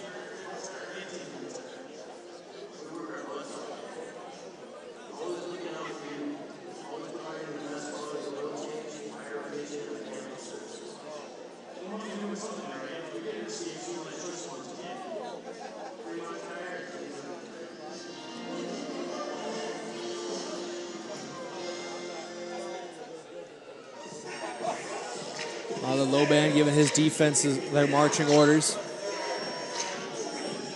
It's been a high-scoring game on both sides. If you're a fan of offense, you're going to love the CIF. That's what this game is built upon, though, is fast-paced, high-octane, high-action football. We're going to say Macon did get a little bit of ground to gain, so it's going to be 2nd and 9 here from the 21. Jones takes the snap, going deep down the field, now going back to his left. Finds Levon Macon on the left side. He's going to be shoved out of bounds just behind the line to gain. Looks like Devin Bridges in there on the tackle. Bridges wearing the number 9 for the Bandits. Stands 6'1", 232 pounds for the man who was a former Villanova Wildcat.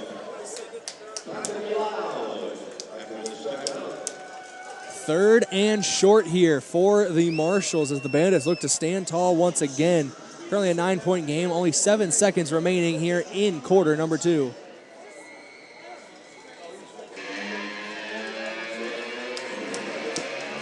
Tyrone Jones bringing his men on the field once again in the shotgun formation. Been calling it in the box so far tonight. Sends Chisholm and Davis out wide to the right in motion. Has to reach down to his left to grab the snap. Fires left side, overthrown. Souvenir for a fan over there in the stands. Brings up 4th and short. 3 seconds on the clock. Most likely the last play of the half here, no matter what. Marshall's most likely going to go for the end zone. Bandits kind of played prevent there, only sending 1 pass rusher, dropping the rest into coverage. See if they pull something similar here.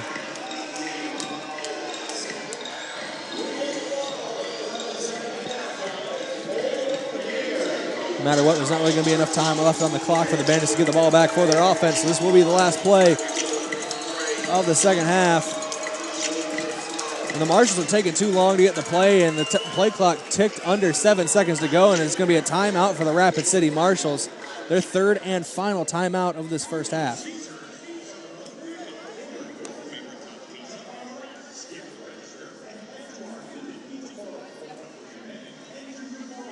The ground game has been what is working for the Marshals. 111 yards on the ground for quarterback Tyrone Jones, 24 more for Levon Macon. 3 rushing touchdowns as well for Jones. This is a Bandits defense that only gave up 9 yards rushing in their non-league opener last week against the Tri-State Tritons. Marshals have come out and shown that they have a dynamic offense and they have a dynamic playmaker at the quarterback position with Tyrone Jones.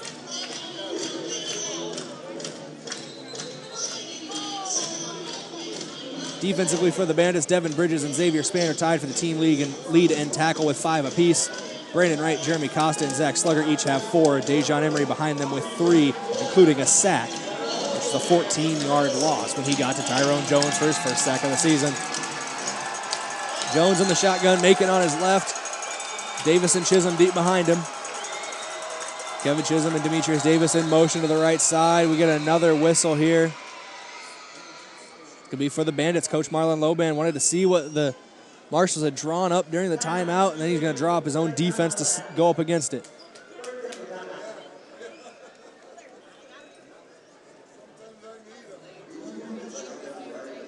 Something I didn't notice here at first. Brandon Shepard's back deep here on the defensive end as well as kind of a free safety. Shepard does have great ball skills as a wide receiver, going up and high pointing balls.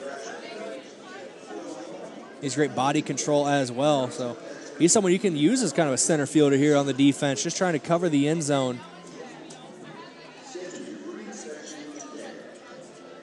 Kind of deter Tyrone Jones as well from throwing over the middle of the field when you got 6'3" Brandon Shepard.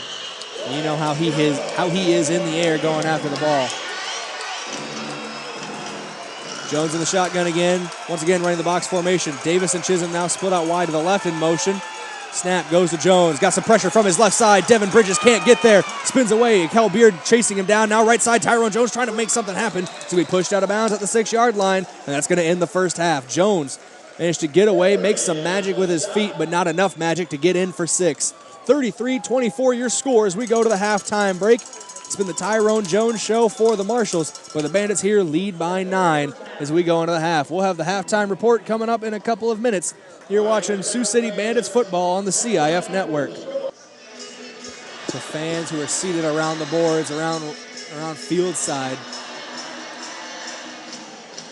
That's something you like to see too. Even though the kids in the stands are Bandits fans, Rapid City players, still showing love to the young fans in the stands. Gotta give a shout out to the one I saw over there, right there. That's Lakeith Murray, the man who had the interception earlier in this game for the Rapid City Marshals. Jack Robinson will kick off here. Dejon Emory hustles off the field as he realizes we're ready to go here in the second half.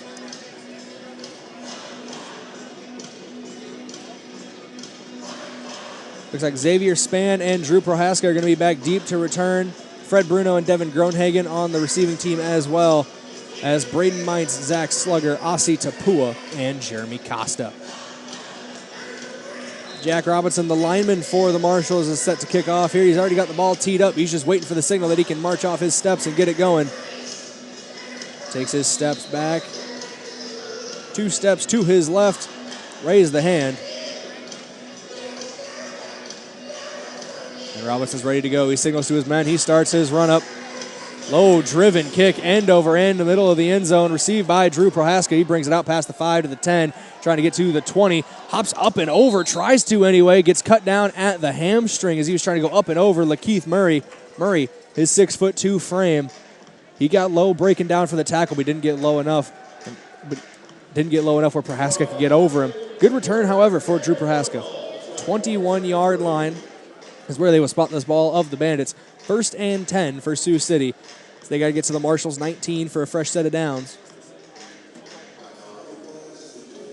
Taz Wilson breaks the huddle for the first time in the second half. Fred Bruno split out wide to the left on the line of scrimmage. Mines and Shepard look like they're going to be the men in motion on the right side. Prohaska, the running back, on the left hip pocket of Wilson. Taz Wilson takes the snap. He's looking deep down the field. First play of the game. A miscommunication there between him and Brandon Shepard. Looks like Wilson was expecting Shepard to run the post, and Shepard was running a deep in route. That just goes back to what was harping on in the first half of the timing between the quarterback and the receiver, the rapport. Wilson was signed earlier this week. He hasn't had a lot of time to build that chemistry with his receiving core. There's another example of it right there. But 2nd and 10 for the Bandits from their own 21-yard line. Still plenty of time to make something happen on this drive. So we're just over a minute into the second half. Wilson's going to line up under center. Prohaska, the deep back. Bruno and Mines in motion. Handoff up the middle to Prohaska. Flag's going to fly on the play. Prohaska's going to get 6 yards on the carry. Make it 7 as he's able to fall forward even more. We'll see what the flag is on here. There's a Fleet Farm penalty flag on the play. Wait for an official ruling from the head official.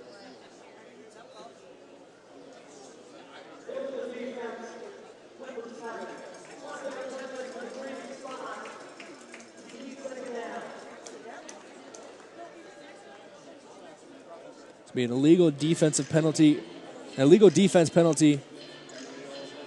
on the Marshals. The Bandits will accept the penalty even though it's the same amount of yardage as the play because it makes it 2nd down instead of 3rd. Empty set here for Wilson. Shepard and Bruno lined up on the line of scrimmage. Mines and Prohaska are going to be the men in motion as he sends them. Does Wilson. Takes the snap, looking right, fires over the middle. Braden Mines caught at the 10-yard line, cuts back inside into the 5 to the touchdown. Braden Mines. 6 more on the board for Braden Mines, his 3rd receiving touchdown of the day. That man really can do it all. The Swiss Army knife working for the Bandits. 39 points on the board for the Bandits, and most of them have Braden Mines' name next to them.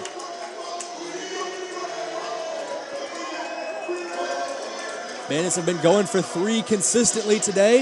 It seems they will do the same here.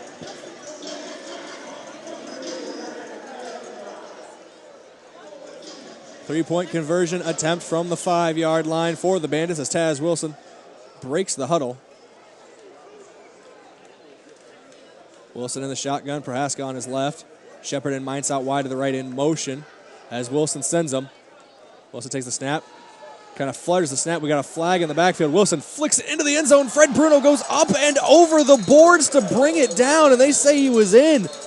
What a play by Fred Bruno. Can't wait to see the replay on that one as the franchise goes and gets it. But we do have a Fleet Farm penalty flag on the play. This could negate the 3-point conversion.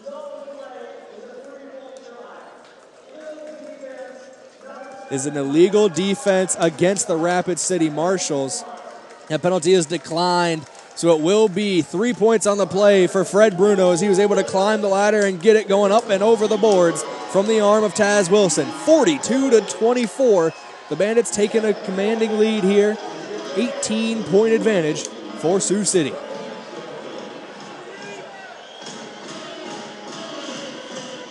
Get a replay here. You can see the snap kind of flutter.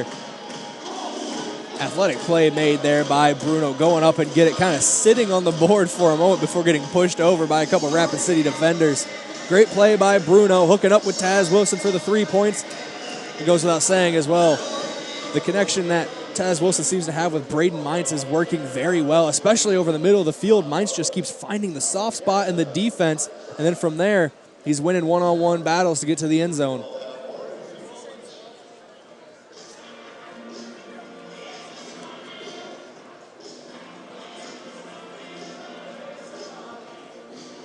Mines to kick off from his own end zone here.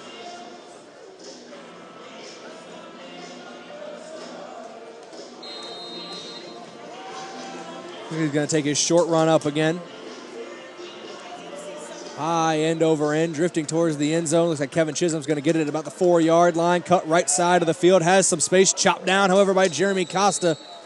You can see Chisholm spiking the ball with a little bit of authority. He knew if he got past Costa, it was nothing but hopes and dreams between him and the end zone.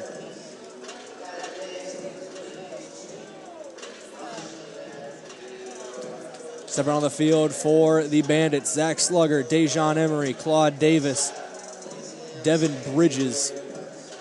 Jeremy Costa staying on the field after the kick return. Brandon Wright, Xavier Spann, and Carlton Watkins. That's your 8 on the field for the Bandits defense. Shotgun formation for Tyrone Jones. Has a couple men behind him in a wishbone, but it's going to go empty set as they motion. Low snap, Jones manages to corral it, fires left side, trying to find Levon Macon. Pass is going to be too low, however, ruled incomplete. Bring up 2nd and 10 from their own 20-yard line for the Marshals. Marshals trailing by 18 in this one. Still only a 2-score game. He has made 10 points on a scoring drive here in the CIF.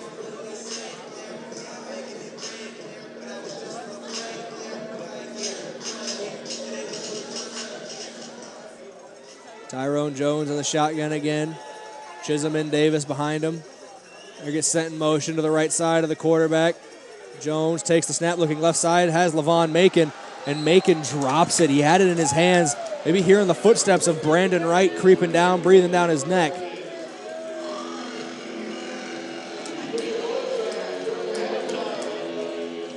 Third and 10 for the Bandits from the 20-yard, for the Marshals, from their own 20-yard line. Big third down stop needed for the Bandits. As Claude Davis pumping his arms, trying to get the fans into it. Dejon Emory follows suit. This Bandits defense wants the crowd involved here in the Fleet Farm Arena inside the Tyson Event Center. Tyrone Jones going to line up in the shotgun. Davis and Chisholm behind him. Levon Macon up closer near the line of scrimmage. Jones take the snap, looking right side. He's going to be brought down in the backfield. Dejon Emory with his 2nd sack of the season. And another big loss going against the Marshals because of that man, number 15, Dejon Emory. There's a reason he was the defensive MVP in the CIF last season. It's because he makes game-breaking plays like that in the pass rush.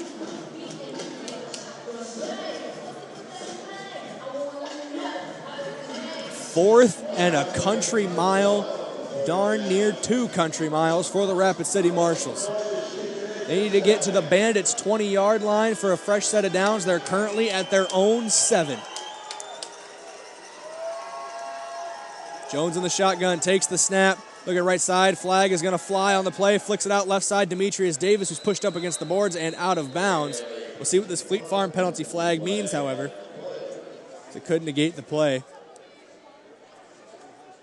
if it's against the defense.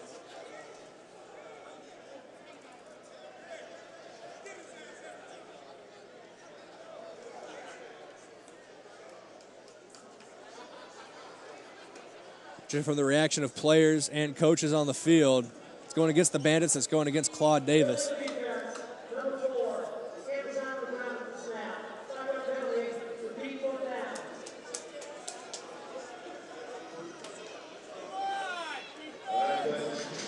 Five-yard penalty gives the Marshals another chance here now from their own 12-yard line. Still got to get to the Bandits 20.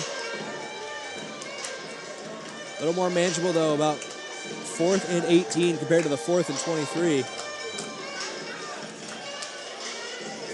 They just tried to convert.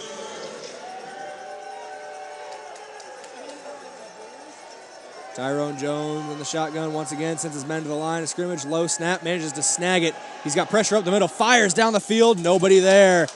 Ball lands without a trace at the 15-yard line. It'll bring up 1st and 10 for the Bandits as the defense holds strong and forces the turnover on downs.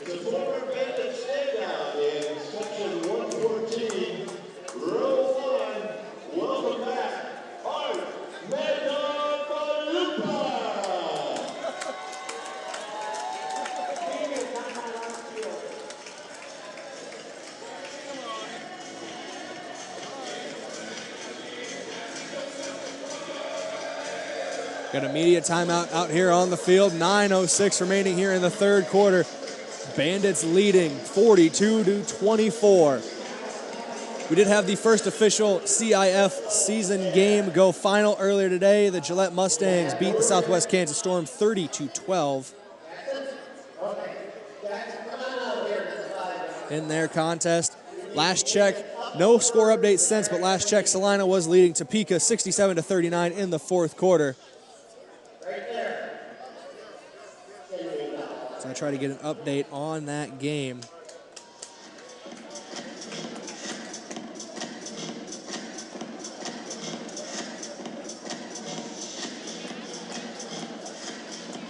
As it stands in this game, though, 42-24 lead here for the Bandits.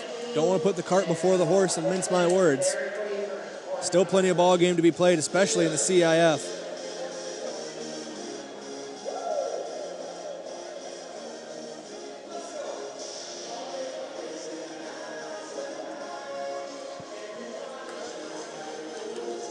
Taz Wilson's going to lead his men on the field. It's going to be 1st and 10 from the 12-yard line here for the Bandits. If they get to their own 2, they get a fresh set of downs.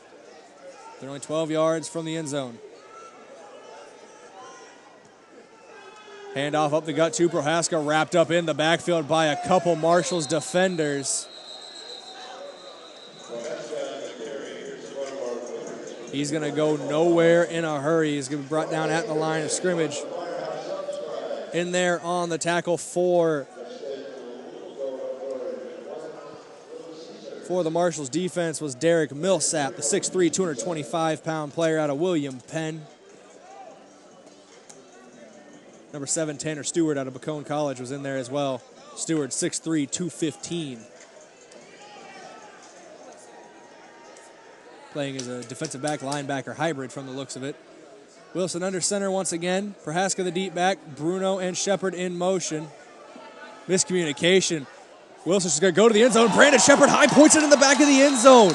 Broken play, but it doesn't matter because Brandon Shepard finds the sweet spot in the defense, and Taz Wilson finds him down the field.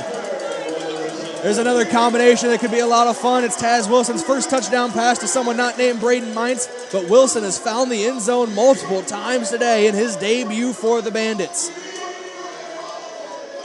Great play by Shepard to high point that ball in the back of the end zone. Maintain possession through the contact with the boards as we go to a 3-point play from the 5-yard line for the Bandits. They lead 48-29 as it stands. 48-24, excuse me.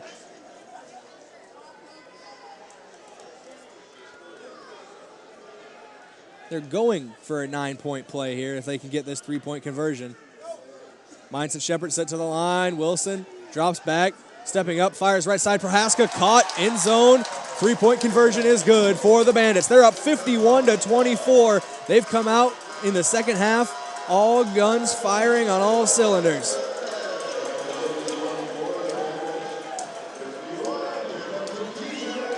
That offensive drive was set up by a big sack on 4th down by Dejon Emory, setting the Bandits up with 1st and 10 from the Marshals' 12-yard line, and it was smooth sailing from there for the Bandits offense.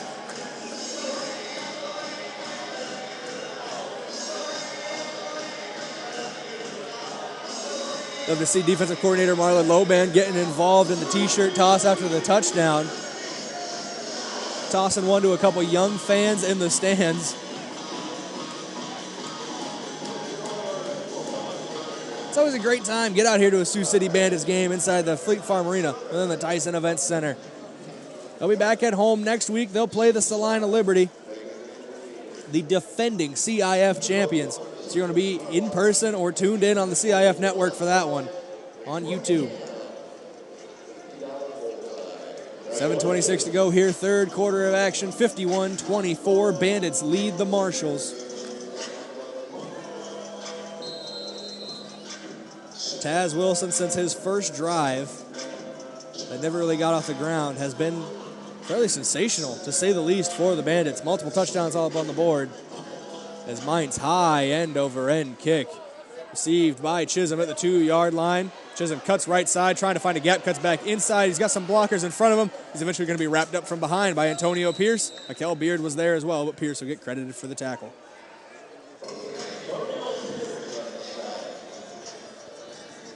Second drive of the second half for the Rapid City Marshals. Tyrone Jones leading his men out on the field once again. Jones is 6 for 16 on the day, passing 14 carries, 105 yards rushing, and 3 touchdowns on the ground. He also has 1 passing touchdown, which was caught by Levon Macon. See what happens here. Macon on the left side of the quarterback. Looks like Demetrius Davis and Kevin Chisholm in motion, sent to the line. Jones takes the snap, fires right side, has a man caught, brought down by Jeremy Costa as Bird Mix.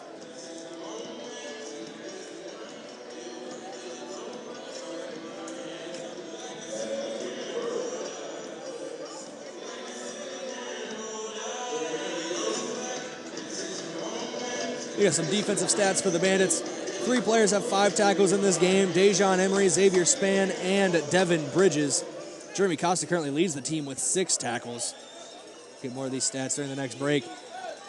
Jones sends his men to the line, takes the snap, looking right side, fires quickly, has Bird Mix yet again. He's touched by Jeremy Costa and up against the boards for a moment. Costa is arguing that he went up against the boards and it was out of bounds. As it stands, though, it is a touchdown for Rapid City as the receiver was able to get away and score. That's Bird Mix again. Doesn't look like there's a lot of contact with the boards there.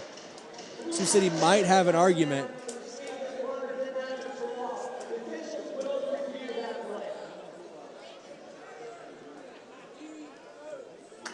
The officials will review the play, see if the runner did hit the boards after being contacted by Jeremy Costa. As it stands, 6 more on the board for the Marshals, makes it a 21-point game.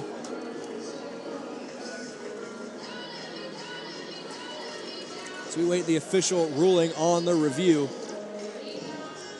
That game between the Salina Liberty and the Topeka Tropics has gone final here as I get a score update.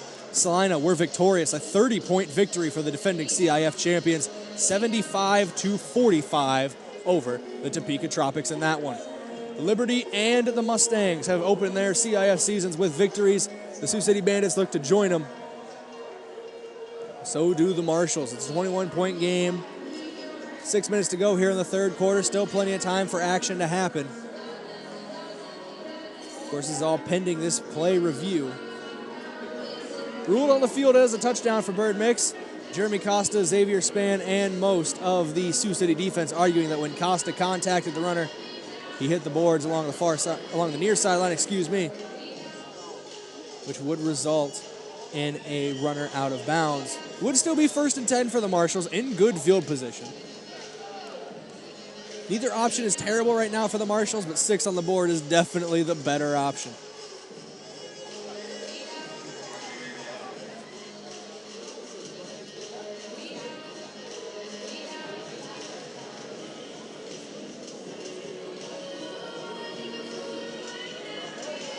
Both players for the Marshals stretching down there on the field, trying to stay loose during this extended break.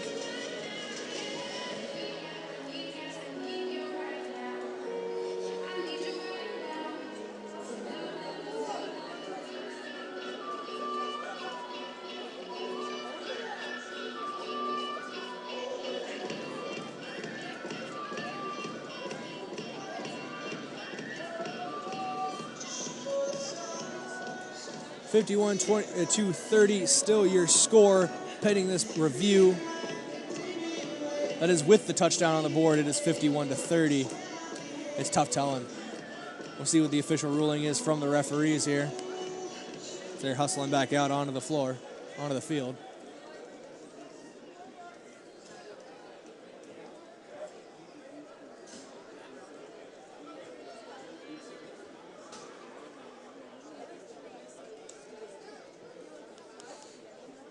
Head referee talking to the umpire now.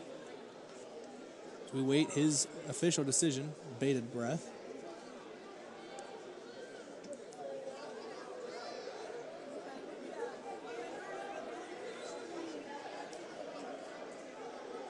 Judging by some of the mannerisms, I think this is going to be 1st and 10 Marshals, no touchdown.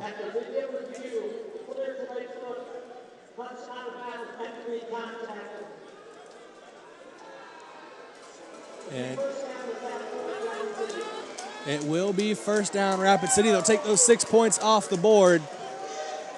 Gonna say Bird Mix was down by contact just outside of the Powerball red zone.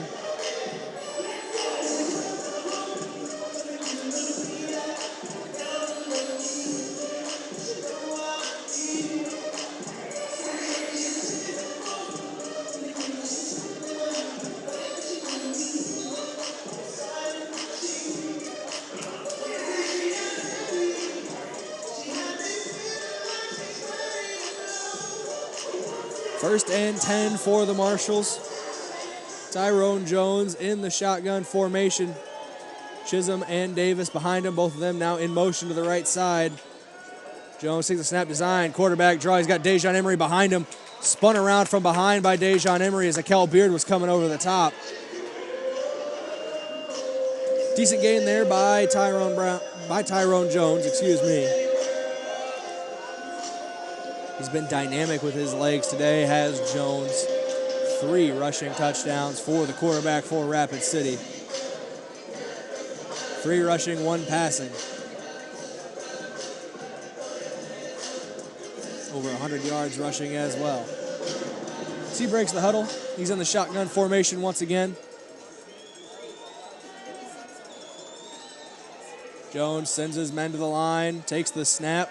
Look at right side, fires, ball tipped in the air by Claude Davis, must be caught by Levon Macon into the end zone for a touchdown. There is a Fleet Farm penalty flag on the play, so hold those points. Let's see what happens. And if Dejon Emory on the ground is to be believed, or Claude Davis, it's going against the Rapid City Marshals. And before the referee could officially announce it, Marlon Loban yelled it out to the crowd here in Sioux City. It's a hold against the Rapid City Marshals. It's going to march them back a few yards.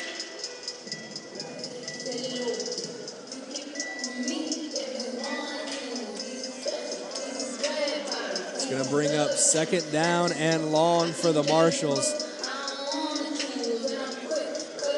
They set up at their own 17-yard line. At the Bandits' 17-yard line, excuse me.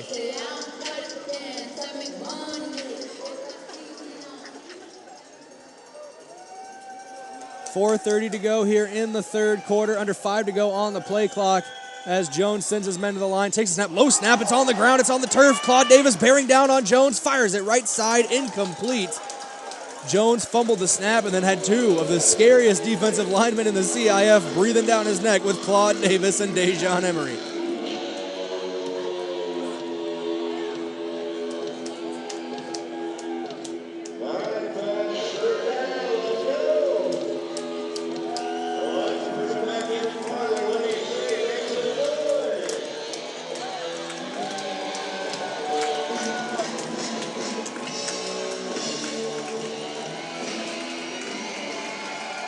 Jones going to break the huddle and get out in a shotgun formation. Macon on his right. Davis and Chisholm in motion to the left. Jones takes the snap. He's looking left. He's got Dejon Emory on him again. Now he gets away from Emory. Free space down the right sideline. Cuts back inside, trying to find the end zone. He's going to be hit, but he's going to dive in for the 6. As the Bandits couldn't corral Tyrone Jones on the quarterback scramble again. Put 6 more up on the scoreboard. For the Rapid City Marshals, 51-30.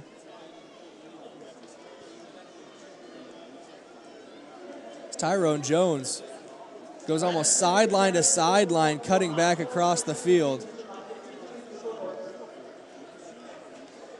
It looks like Rapid City is going to go for the 4-point try here, make it a 34-51 game if they convert this. It's the first 4-point try we've seen attempted today.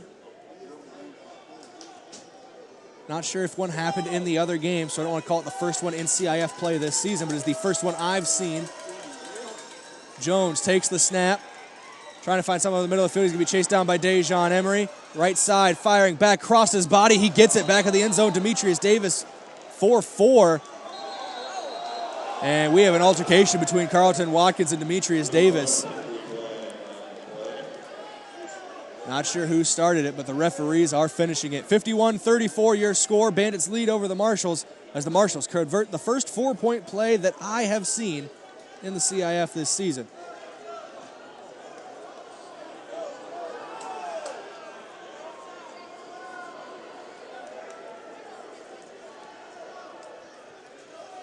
A couple players for both teams on the field exchanging pleasantries.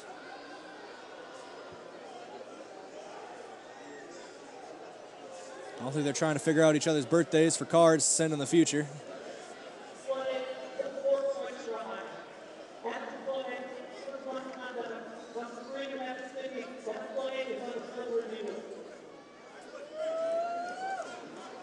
The unsportsmanlike conduct penalty is going to go against Demetrius Davis, so they're going to rule him the instigator for now. They are going to review the play. As it stands, 51-34. The 4-point play does count, no matter what. Rapid City has 4 extra on the board. It's 51-34.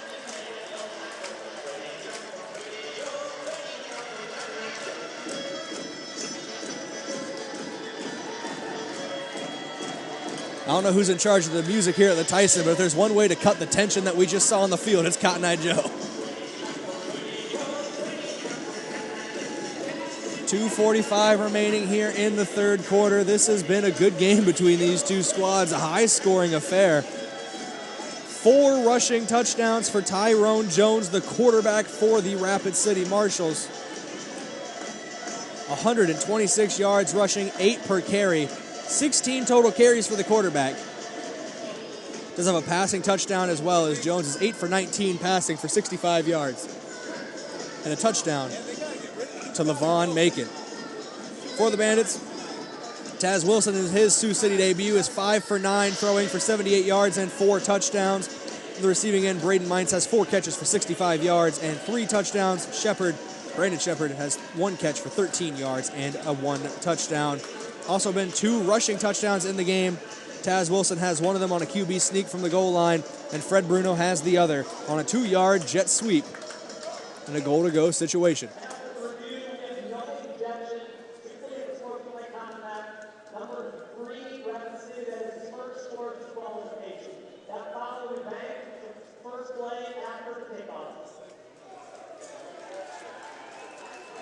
The official ruling there by the head official that act of unsportsmanlike conduct by Demetrius Davis does not warrant an ejection. It is his first penalty towards disqualification in the game, and that penalty will be banked and used on the first play after the kickoff.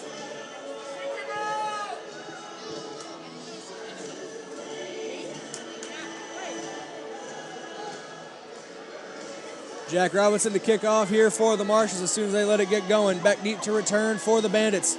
Xavier Spann, the man out of Morningside, and Drew Prohaska, the running back out of Briarcliff. Onside kick attempt by the Marshals. It's going to get to Devin Groen. No, it's going to be popped up. Groenhagen able to snag it somehow through the contact. What a play by Devin Groenhagen. Aussie Tapua wrapped up with a Rapid City Marshal. That's Kevin Chisholm who is wrapped up with. No flags on the play. This game's definitely getting chippy between these two teams.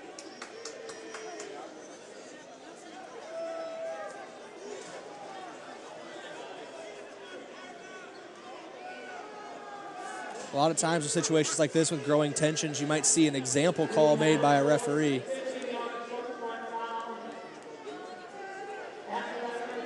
just to put an end to all these altercations. Just we're done with this. This is what's going to happen. We're gonna clean it up and start playing. But at the same time, that's one of the beauties of the CIF. They let the players play. They let them have their emotions on their sleeve. They let them get angry. They let them get excited for themselves.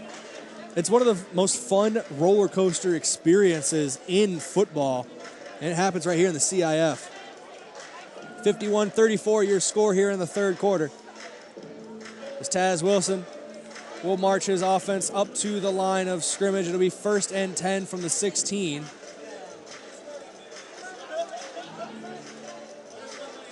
Got to break in the actions. We got to move the chains. Chain gang started up a little too far from where. 1st and 10 from the 16-yard line of the Marshals for the Sioux City Bandits. Taz Wilson going to line up under center. Brandon Shepard and Braden Mines, wide receivers to the right, in motion. Wilson, handoff up the gut to Prohaska, wrapped up in the backfield. That's going to be a tackle for big number 91 for the Rapid City Marshals, Antonio Thompson, the 6'4", 340-pound defensive lineman from South Dakota State, the former Jackrabbit.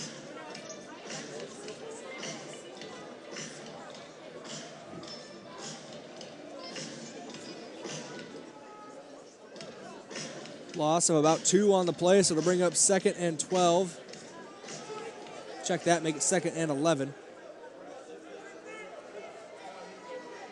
Wilson in the shotgun, Prohaska on his right. Bruno and Mites in motion. Wilson takes the snap, looking over the middle of the field. No, left side, Fred Bruno caught, touchdown. Taz Wilson keeps hooking up with his receivers. They're growing that rapport, and he gets another 6 through the air. This one caught by the franchise, Fred Bruno, 57-34. I think Taz Wilson has announced his arrival to the CIF with this performance today.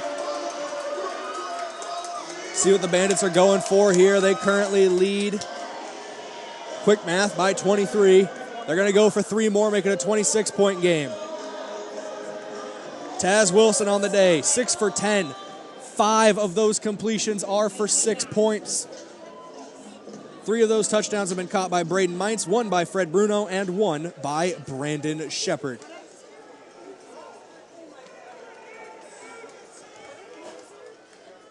Wilson's going to line up the shotgun with Prohaska on his right. Mines and Shepard now in motion. As Wilson takes the snap, fires right side. Brandon Shepard back in the end zone, caught. 3 more points on the board, making a 26-point game, 60-34.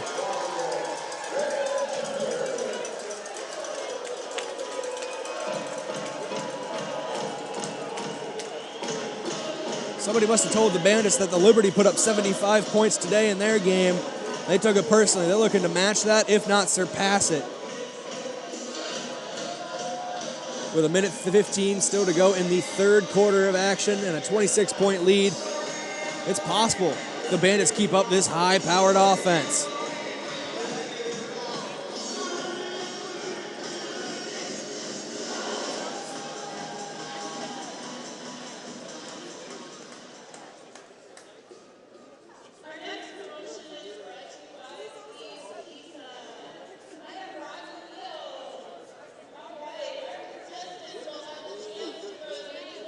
Got a little media timeout here for fan engagement. 60-34 here in Sioux City, Iowa.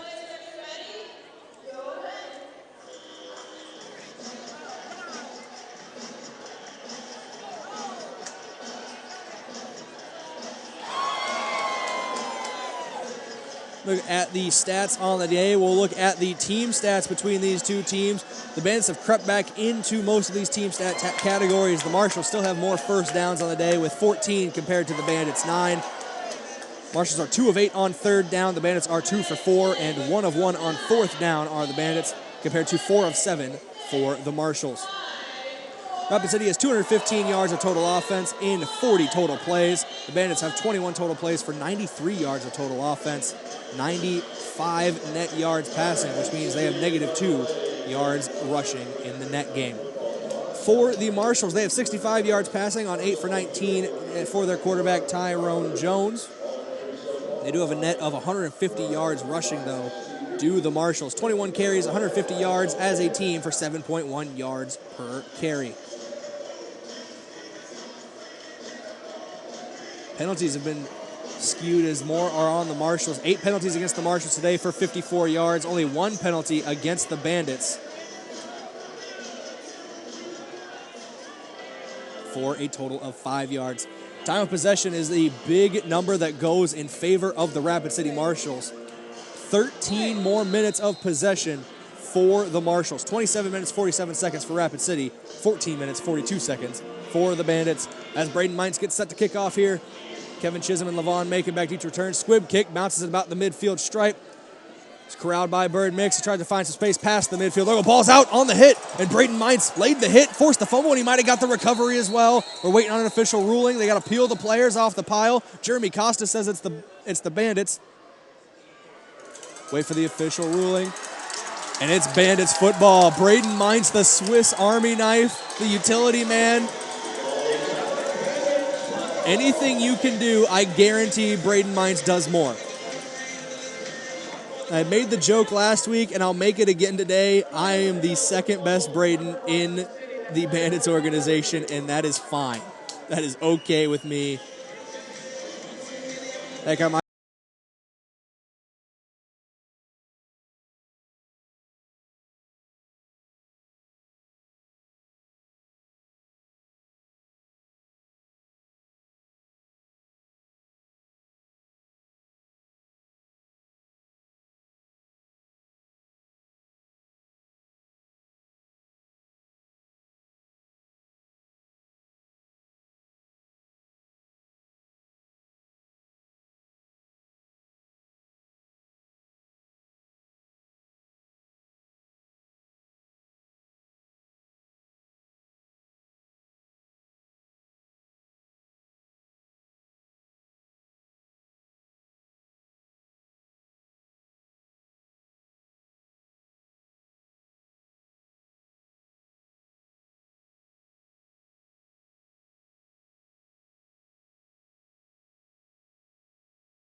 After the official review, it was a fumble recovered by Sioux City. The Bandits have the ball once again.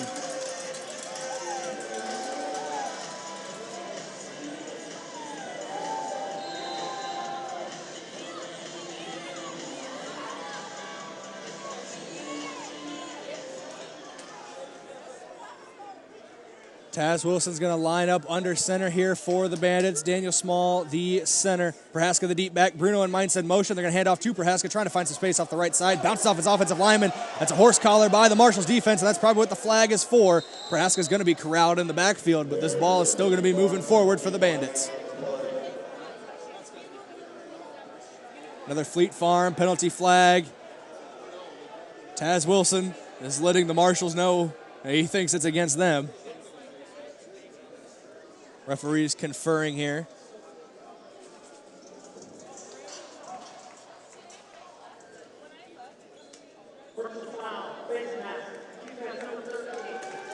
Oh, they're not going to call the horse collar, but they are going to call a face mask on the Rapid City Marshals defense.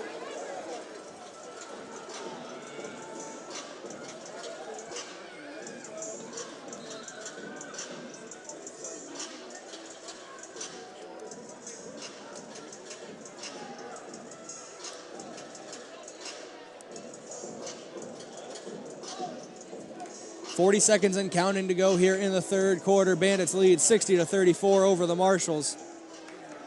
Taz Wilson in the shotgun formation. Prohaska on his right sends his men to the line. Shepard and Bruno. Wilson trying to stutter step with his feet. Steps up in the pocket. Now he's scrambling off the right side. Gets past a man inside the 5. Trucks through another tackle down to the 2-yard line. Taz Wilson showing he can make moves with his feet. And also he's got strength in the running game. Powering through a couple tacklers. First and goal for the Bandits. Inside the Powerball Red Zone, brought to you by the Iowa Lottery. The Bandits are at the 2-yard line, knocking on the door of 6 more. As we're counting down time to go here in the third quarter, and that clock reaches triple zeros.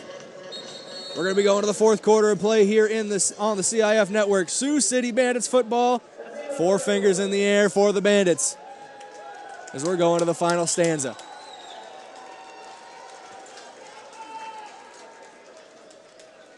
in a game that was shaky at the start for the Bandits, going down 12-0. They're up 60-22 since that point. It's been a great performance offensively, defensively, and on special teams for Sioux City. Quarterback Taz Wilson showing that he is worth the price of admission.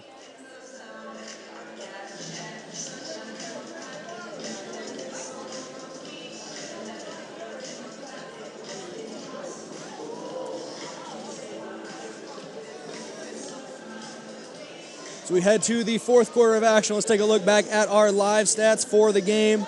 Starting with the Rapid City Marshals, Tyrone Jones, 8 for 19 passing, 65 yards and a touchdown. He also has 16 carries for 126 yards and 4 touchdowns on the ground. Levon Macon has 5 carries as well for 24 yards. Kevin Chisholm has 1 catch for 11 yards. Jaheim Bird Mix has 4 catches for 37 yards. And Levon Macon has 3 catches, 17 yards, and a touchdown. For the Bandits, Taz Wilson, 6 for 10 for 95 yards and 5 touchdowns. Does have the 1 pick on the opening drive of the game. It's been pretty smooth for him ever since. He also has 6 carries for 10 yards and a touchdown.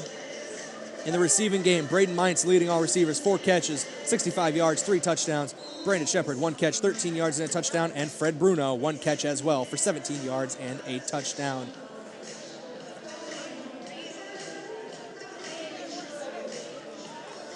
We're getting ready to go here in the fourth quarter. 15 minutes left in this ball game. As Taz Wilson lines up at the line of scrimmage under his center. Prohaska's going to be the deep back. Bruno and Mines in motion. Wilson fumbles the snap. Doesn't matter. Picks it up. Walks into the end zone. No. Ball fumbles on the way into the end zone as well. It looked like Wilson fell towards the end zone, and as he was crossing the plane, the ball came out.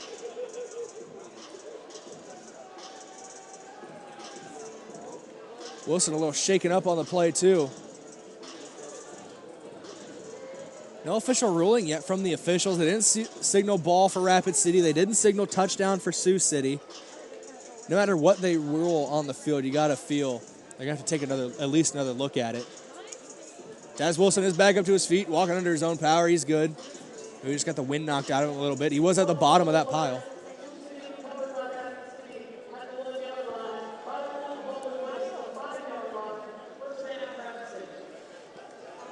It's ruled a fumble by Taz Wilson.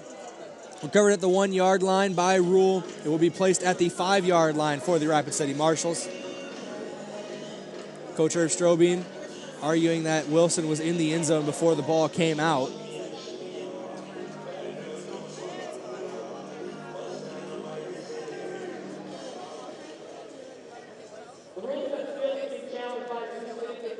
And Sioux City is challenging the call on the field, arguing that Taz Wilson was either down by contact or in the end zone before the ball came out. If he did cross the plane, that ball's in the end zone. That's 6 on the board for the Bandits.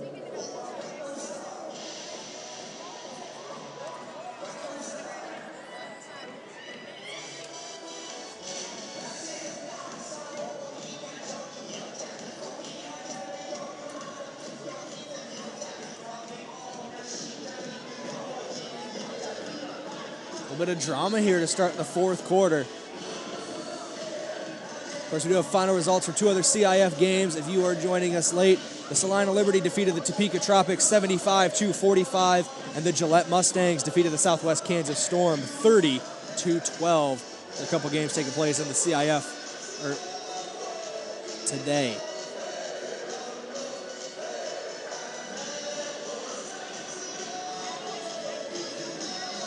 Extended review here.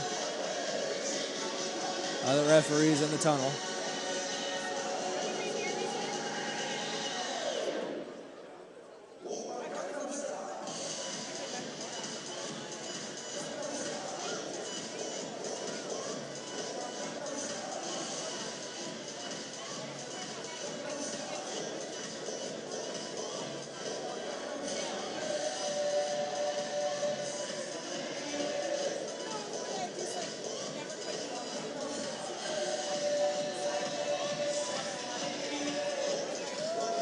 Taking a long look at this one. A couple players starting to get a little restless. The fans aren't getting restless, though. They're having a good time here.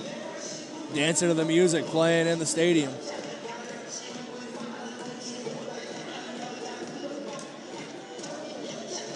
As it stands, the Bandits do lead 60-34, but it would be Rapid City possession if the call on the field is confirmed. Could go the other way, though. Could stay Bandits possession if Taz Wilson is ruled down at the 1-yard line. Could also be 6 points for the Bandits if Taz Wilson was ruled in the end zone before the ball came out. Taz Wilson was a little shaken up after the play. It is all good now from the looks of it. He's over talking to head coach Irv Strobing and offensive coordinator Scott Jensen. Jensen, of course, former quarterback here for the Bandits, taking over for Jared DeGeorgia in the offensive coordinator role, who was, you guessed it, a former quarterback for the Bandits.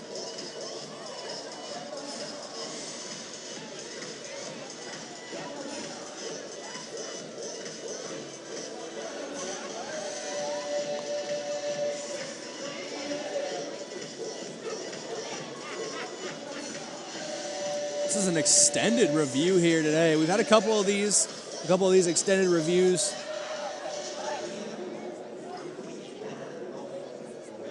Take another look at some stats that ended the third quarter.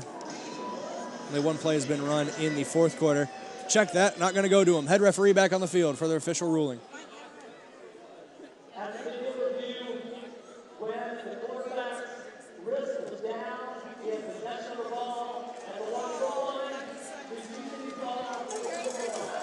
Taz Wilson was ruled down by contact. His wrist, forearm, whatever you want to call it, was on the ground when that ball came out. So it will be possession Bandits.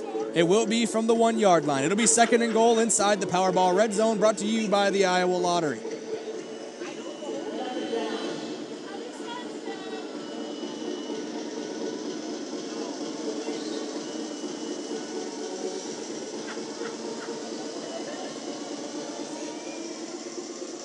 Wilson breaks the huddle. Rashad Mungro, Daniel Small, Devin Groenhagen, the offensive lineman, Drew Prohaska, the deep back, Fred Bruno split out wide to the right on the line of scrimmage. Braden Mines, Brandon Shepard on the left in motion. Wilson sends him, handoff up the middle. Prohaska starts up to the right, flag out, ball out. It's recovered by Braden Mines in the end zone.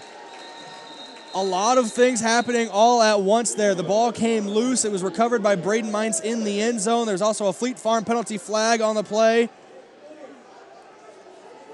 Whatever happens on this play, we're not getting that ball back as Mines hands it to a young fan in the crowd. Gonna wait again for another official ruling here.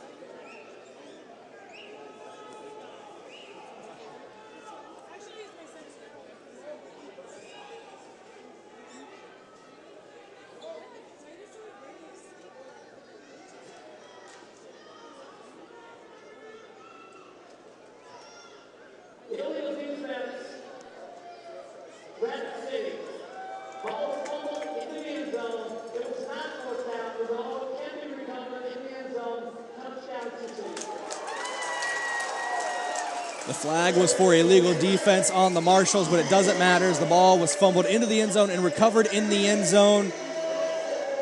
And by CIF rules, since it's not fourth down, it can be recovered in the end zone. So Braden Mines, for being in the right place at the right time, gets another touchdown.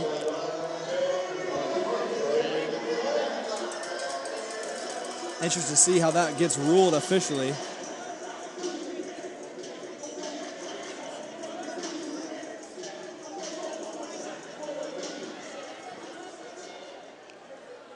Looks like the Bandits are going for a 3-point play here from the 5-yard line. Wilson with a pitch out to Prohaska, cuts back inside, runs through a couple defenders. He stood up at the line to gain, but he gets into the end zone. Big push from the big boys of the Bandits. You can put 3 more up on the scoreboard for the Bandits, but there's a lot of laundry on the field. Looks like my laundry room back home. I got to do a little bit of laundry when I get home this weekend. As it stands, I count 1, 2, 3, maybe 4 Fleet Farm penalty flags. We'll see exactly what the calls are. If everything offsets and they count the touchdown, 3 more points on the board for the Bandits for some tough running from Drew Prohaska and a big shove, a big push from those bulldozer of men on the offensive line.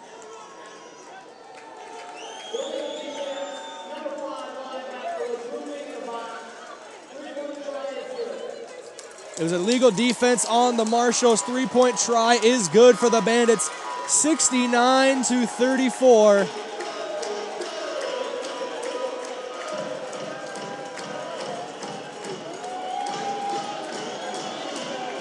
Nice way to start the CIF season for the Bandits here as they lead 69-34. 35-point advantage. 13:57 still to go in this game.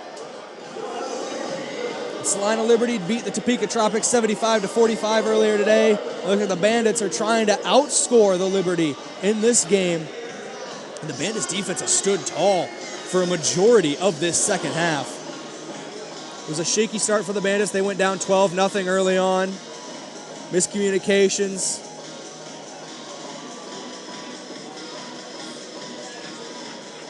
Miscommunications on offense as the offense was trying to get back set with Taz Wilson, who signed just a couple of days ago, just kind of getting that rhythm. Talked about early on in this game, establishing that rhythm was going to be big for Taz Wilson. Did not have a rhythm on that first drive that ended in interception. But since then, slowly but surely, you can see it drive to drive. This team's getting into form. And that'd be carrying a lot of momentum into their meeting with the defending CIF champions, the Salina Liberty, next week right here inside the Tyson Event Center. High end over and kick from Mines received by Levon Macon, who has some space on the right side. Popped by Braden Mines at the 18-yard line. That's one good thing about having Braden Mines do your kicking. Your kicker's not afraid to hit as he plays linebacker, plays wide receiver. He played a little bit of running back last week. He's been an emergency quarterback in the past. I've made the joke before that he probably drives the bus to road games as well. He's a Swiss Army knife. He does it all for the team. He has a good connection with the fans, too.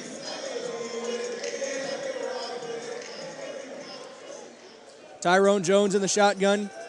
Kevin Chisholm, Demetrius Davis in the backfield behind him. Both of them now in motion to the right side. Jones takes the snap, fires quickly over the middle of the field. Bird mix with the catch. He's pushed up along the boards. Xavier Spann is there. Tackle's going to get credited to Jeremy Costa, though, as he's the one that forced him against the boards. 13 minutes and counting remaining in this one. Bandits lead by 35 as your score is 69-34.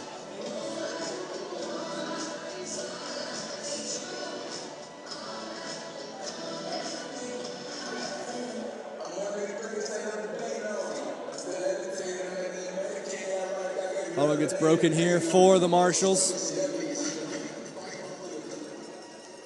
Shotgun formation once again. Now empty set as he motions both men out of the backfield, does Jones. Jones forces a step up in the pocket. Now he's going to scramble. Tries to get around a Cal Beard, but he's brought down, kind of dragged down awkwardly. Clean tackle, though, from Beard. Tyrone Jones pops right back up, brings up second down inside the red zone. There's the Powerball red zone here, presented to you by the Iowa Lottery. Marshall's trying to answer a couple scoring drives from the Bandits.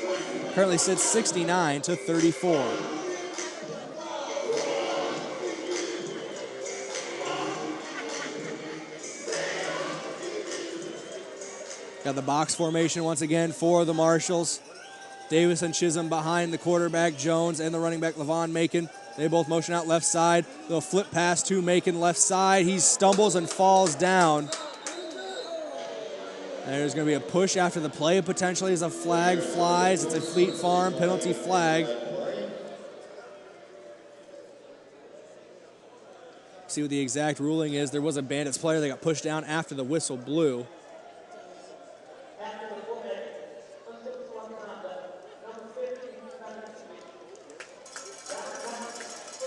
There's a unsportsmanlike conduct on number 50 for Rapid City. That's Justin Calderon, the offensive lineman out of Chadron State.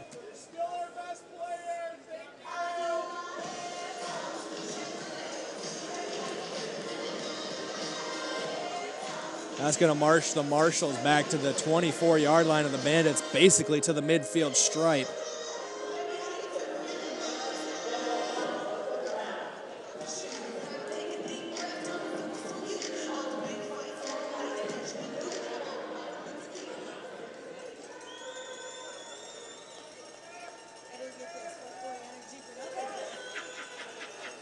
Jones takes the snap, fakes the pitch out right side, forces a step up in the pocket, breaks a tackle attempt. Now ball's on the ground. Ball is loose and it's fumbling around. It's now recovered by the Rapid City offense. The ball ricocheted off of a couple players as Jones tried to pitch it to Macon. It was a little too low and off the hands of Macon. Recovered, though, by the Marshals. They maintain possession. It's 4th and long, though. They got to get to the 5-yard line for a fresh set of downs. They're currently on the Bandits' 23. 4th and 18. Check that 19. They're on the 24.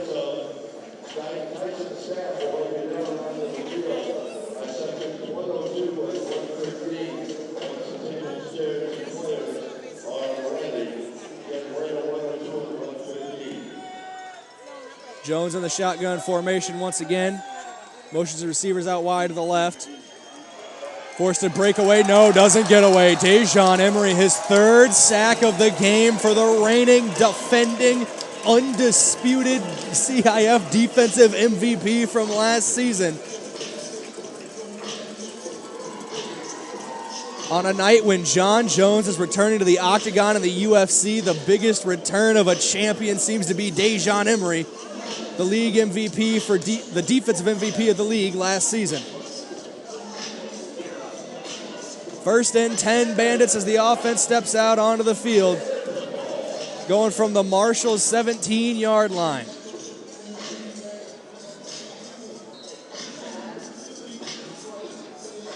Thank you for joining us tonight on the CIF Network on YouTube.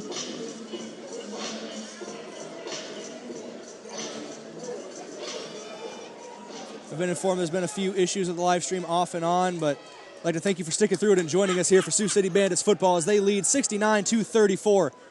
Snap to Wilson in the shotgun, firing back of the end zone, has a man, Brandon Shepard, just a little bit behind him, couldn't find him. Taz Wilson has been slinging it tonight. He gives a little thumbs up to Brandon Shepard. Wilson had him, just left it a little bit behind Shepard. 69-34 is your score. We got timeout here for the Bandits.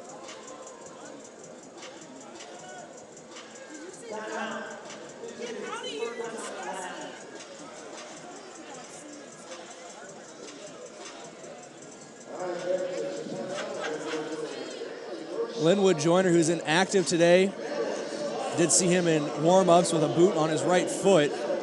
Just handed a little Bandits flag to a young fan who's sitting behind the Bandits bench. That's why this mantra for the Bandits of bigger than football is more than just a mantra. It is a way to present yourself and accumulate yourself, acclimate yourself into the community. Young fans who sitting having fun on a weekend, just got out of a long week of school, and there's nothing better than watching the Bandits play on a Saturday night. It's a great way to spend your Saturday after a long week at work, too, for the adults out there. It's a great time for everybody, all ages, whether you're 9, whether you're 90. It's fun to spend time out here. Sioux City, Iowa, with the Sioux City Bandits inside Fleet Farm Arena within the Tyson Event Center. Taz Wilson breaking the huddle. Says 13 seconds still to go on the play clock as he gets up to the line of scrimmage. Going under center, Bruno and Shepard in motion. They'll pitch out to Drew Prohaska. Prohaska spin move inside the 15, brought down by a couple Marshals. The ball was out as picked up by a Marshals player, but the whistles were blown long before the ball got picked up. I think they were going to rule him down by contact out of bounds with the boards before any fumble started. Under 8:50 to go now here officially in this game. Bandits lead by 35, knocking on the door of more points.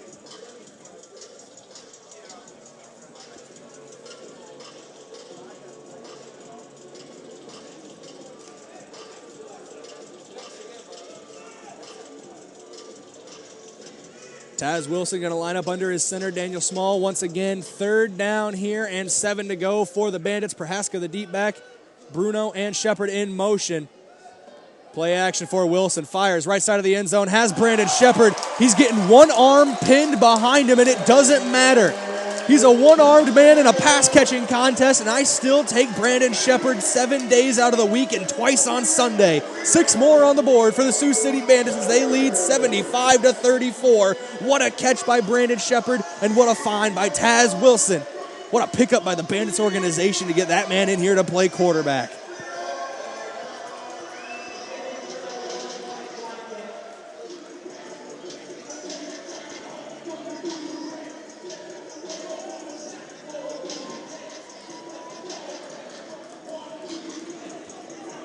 Looks like the Bandits are going to kick the extra point here. First time we've seen this tonight.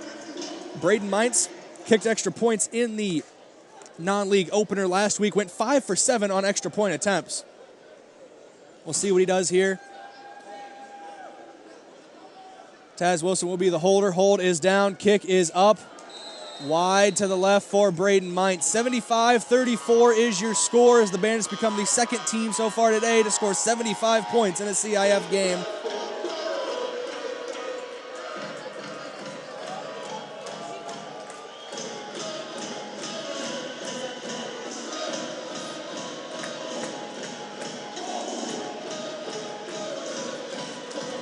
.7:30 to go in this one. I think Taz Wilson has endeared himself to the locals. He's also put the rest of the league on notice. So we take a look at his stats on the day here.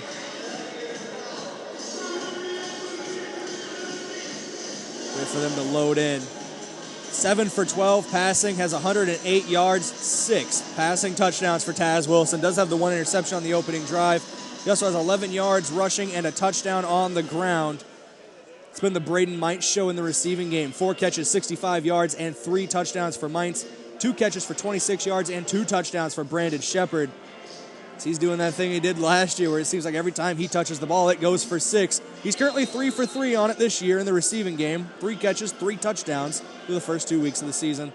Fred Bruno also has a touchdown catch of 17 yards today. That was his lone reception of the game as Mines. Short run up, high end over end kick received by Chisholm at the goal line. Trying to cut left side, find an opening, gets away from Zach Slugger, puts a shoulder down, trucks his way to the 17-18 yard line, and that's where the Marshals will set up shop for 1st and 10.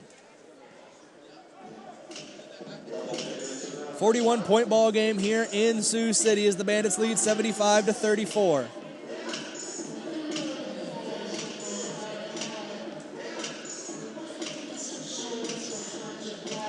I see Claude Davis, Devin Bridges down there on the field on the defense, Ossie Tapua, Xavier Spann, Carlton Watkins, Brandon Wright, Jeremy Costa, and Zach Slugger. That's your defense for the Bandits as they line up here. Tyrone Jones still in at quarterback for the Marshals.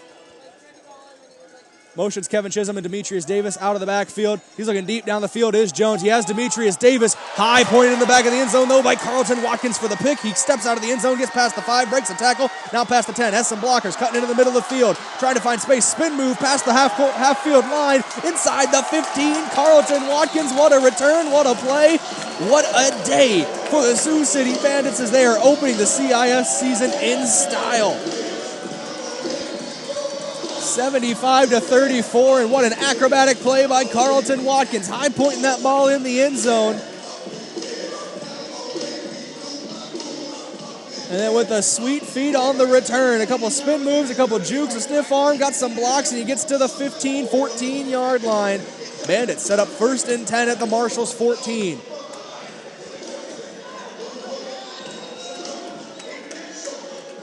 Carlton Watkins hyped up on the sideline. Flexing, yelling, getting pats on the back from his teammates. All of them deserved. What a play from Carlton Watkins.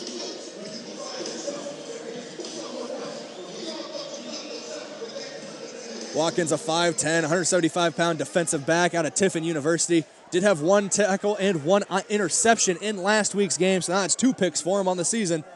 Down on the field. Wilson sends his men to the line, takes a snap, now forced to roll to his right, fires back at the end zone. Braden Mines is there, but the pass is broken up by the defense. That's Corey Tucker from Mid-America Nazarene University, 6'2", 200-pound defensive back. Was able to get a hand on that one and knock it out of bounds. But there is a flag on the field. It's a Fleet Farm penalty flag. We'll see who it's against.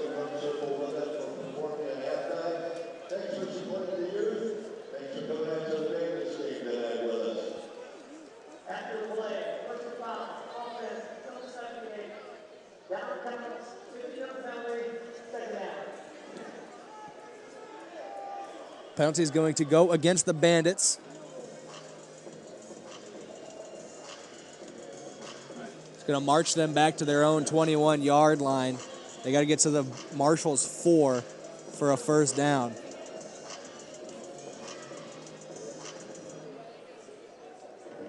Second and 25 here for the Bandits.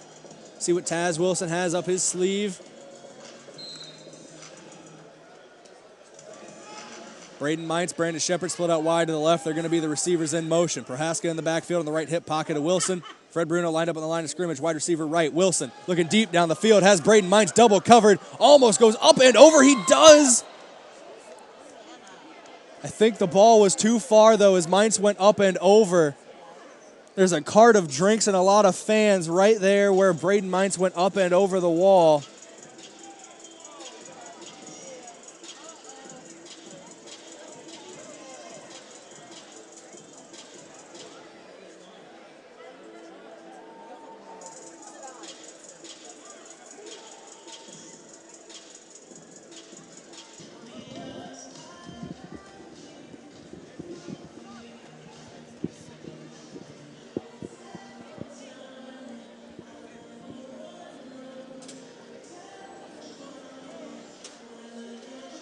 Welcome back here on the CIF Network. My name is Braden Butler. The fan in question who was injured when a couple players went over the boards over one of the end zones has been taken care of by medical professionals. They've been taken out of the facility.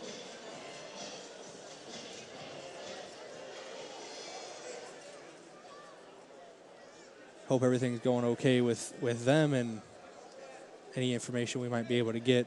We still have 4 minutes and 32 seconds in this ball game left to play between the Bandits and the Marshals. The Sioux City Bandits currently leading 75-34. It is 3rd and 25 for the Bandits. They got the ball at their own 21-yard line.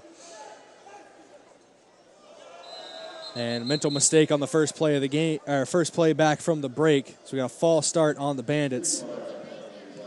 It's a Fleet Farm penalty flag. Daniel Small didn't snap the ball. Miscommunication on the snap count potentially there for Small. Back to the Bandits, up 5 more yards. It brings up 3rd and 30 from their own 16. Taz Wilson in at quarterback. Signed earlier this week, has had himself a phenomenal game at the quarterback position. Brandon Shepard split out wide to the right on the line of scrimmage. Braden Mines, wide receiver to the right in motion. Fred Bruno, wide receiver to the left, also in motion. As Wilson sends him to the line, takes the snap, takes his drop, has plenty of time in the pocket, forced to step up a little bit, flicks it to Drew Prohaska at the 20-yard line. He's got a lot of space, gets past the half-field line, past the 20, almost down to the 15. About 2 yards short of the original line of scrimmage. It'll bring up 4th and 12 on what was 3rd and 30. Bandits look to be going for it here. The clock is running, 3:45 and counting to go in this one.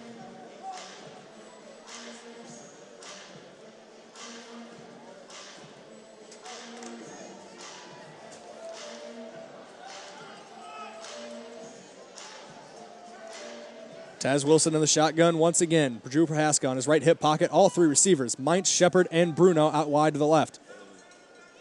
Wilson takes the snap, fires over the middle. Braden Mines slips down, gets inside the 5, doesn't get a touchdown, but he does get the first down. To bring up 1st and goal inside the Powerball Red Zone, brought to you by the Iowa Lottery. At the 2-yard line for the Bandits as they try to put 6 more points in the score column.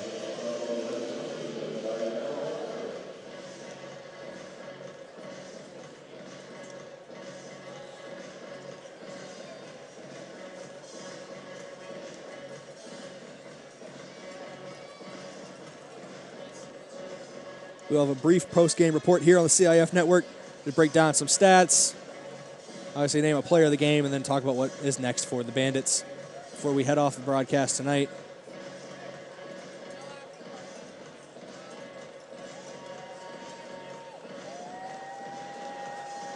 Bandits do lead in this one, 75-34 with 2:25 and counting remaining. Wilson in the shotgun, Bruno and Mines in motion. Wilson takes the snap, pitches it out to Prohaska left side, chopped down at the 5-yard line. It's going to be a loss of 4. Scratch that, loss of 3. He was able to stretch to the 4. Bring up a 2nd and goal from the 4-yard line.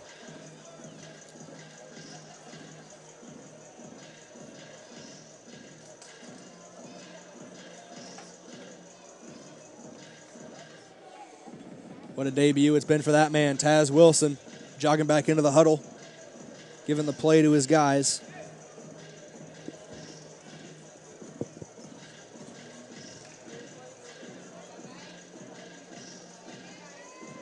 Fred Bruno split out wide to the right. He'll be in motion. Braden Mines out wide to the left. He'll be in motion as well. Prohaska the deep back. Shepard on the line of scrimmage. Wide receiver slot left. Wilson's going to go under center here. Send his men in motion. Take the snap. Fake the handoff. Rolling out to his right. Supposed to lob it to the back of the end zone. Ball goes up and over the wall in the back of the end zone. Be incomplete, out of bounds. Bring up 3rd and goal from the 4-yard line.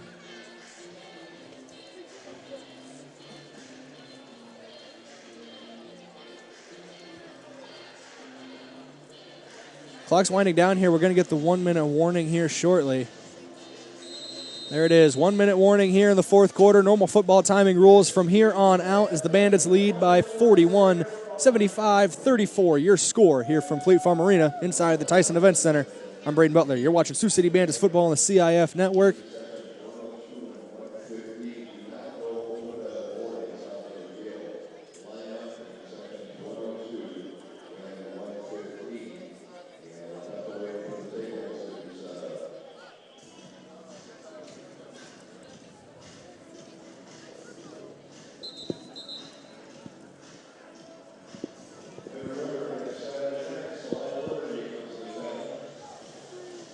Couple big stats to take a look at on the team side of things. Rapid City Marshals have spent most of the time of this game with the ball in their possession. 33 minutes and 39 seconds of possession for the Marshals. The Bandits have done more in their time with the ball. 19 minutes, 14 seconds. The other big one has been penalties.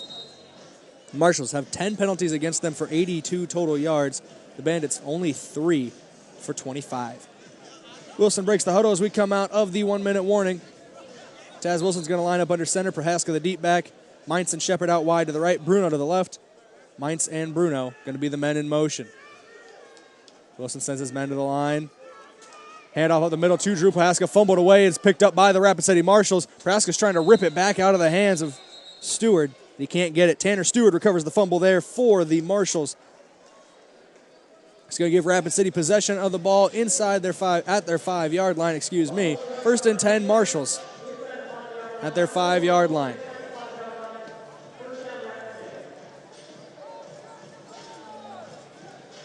.53 seconds remaining in this one.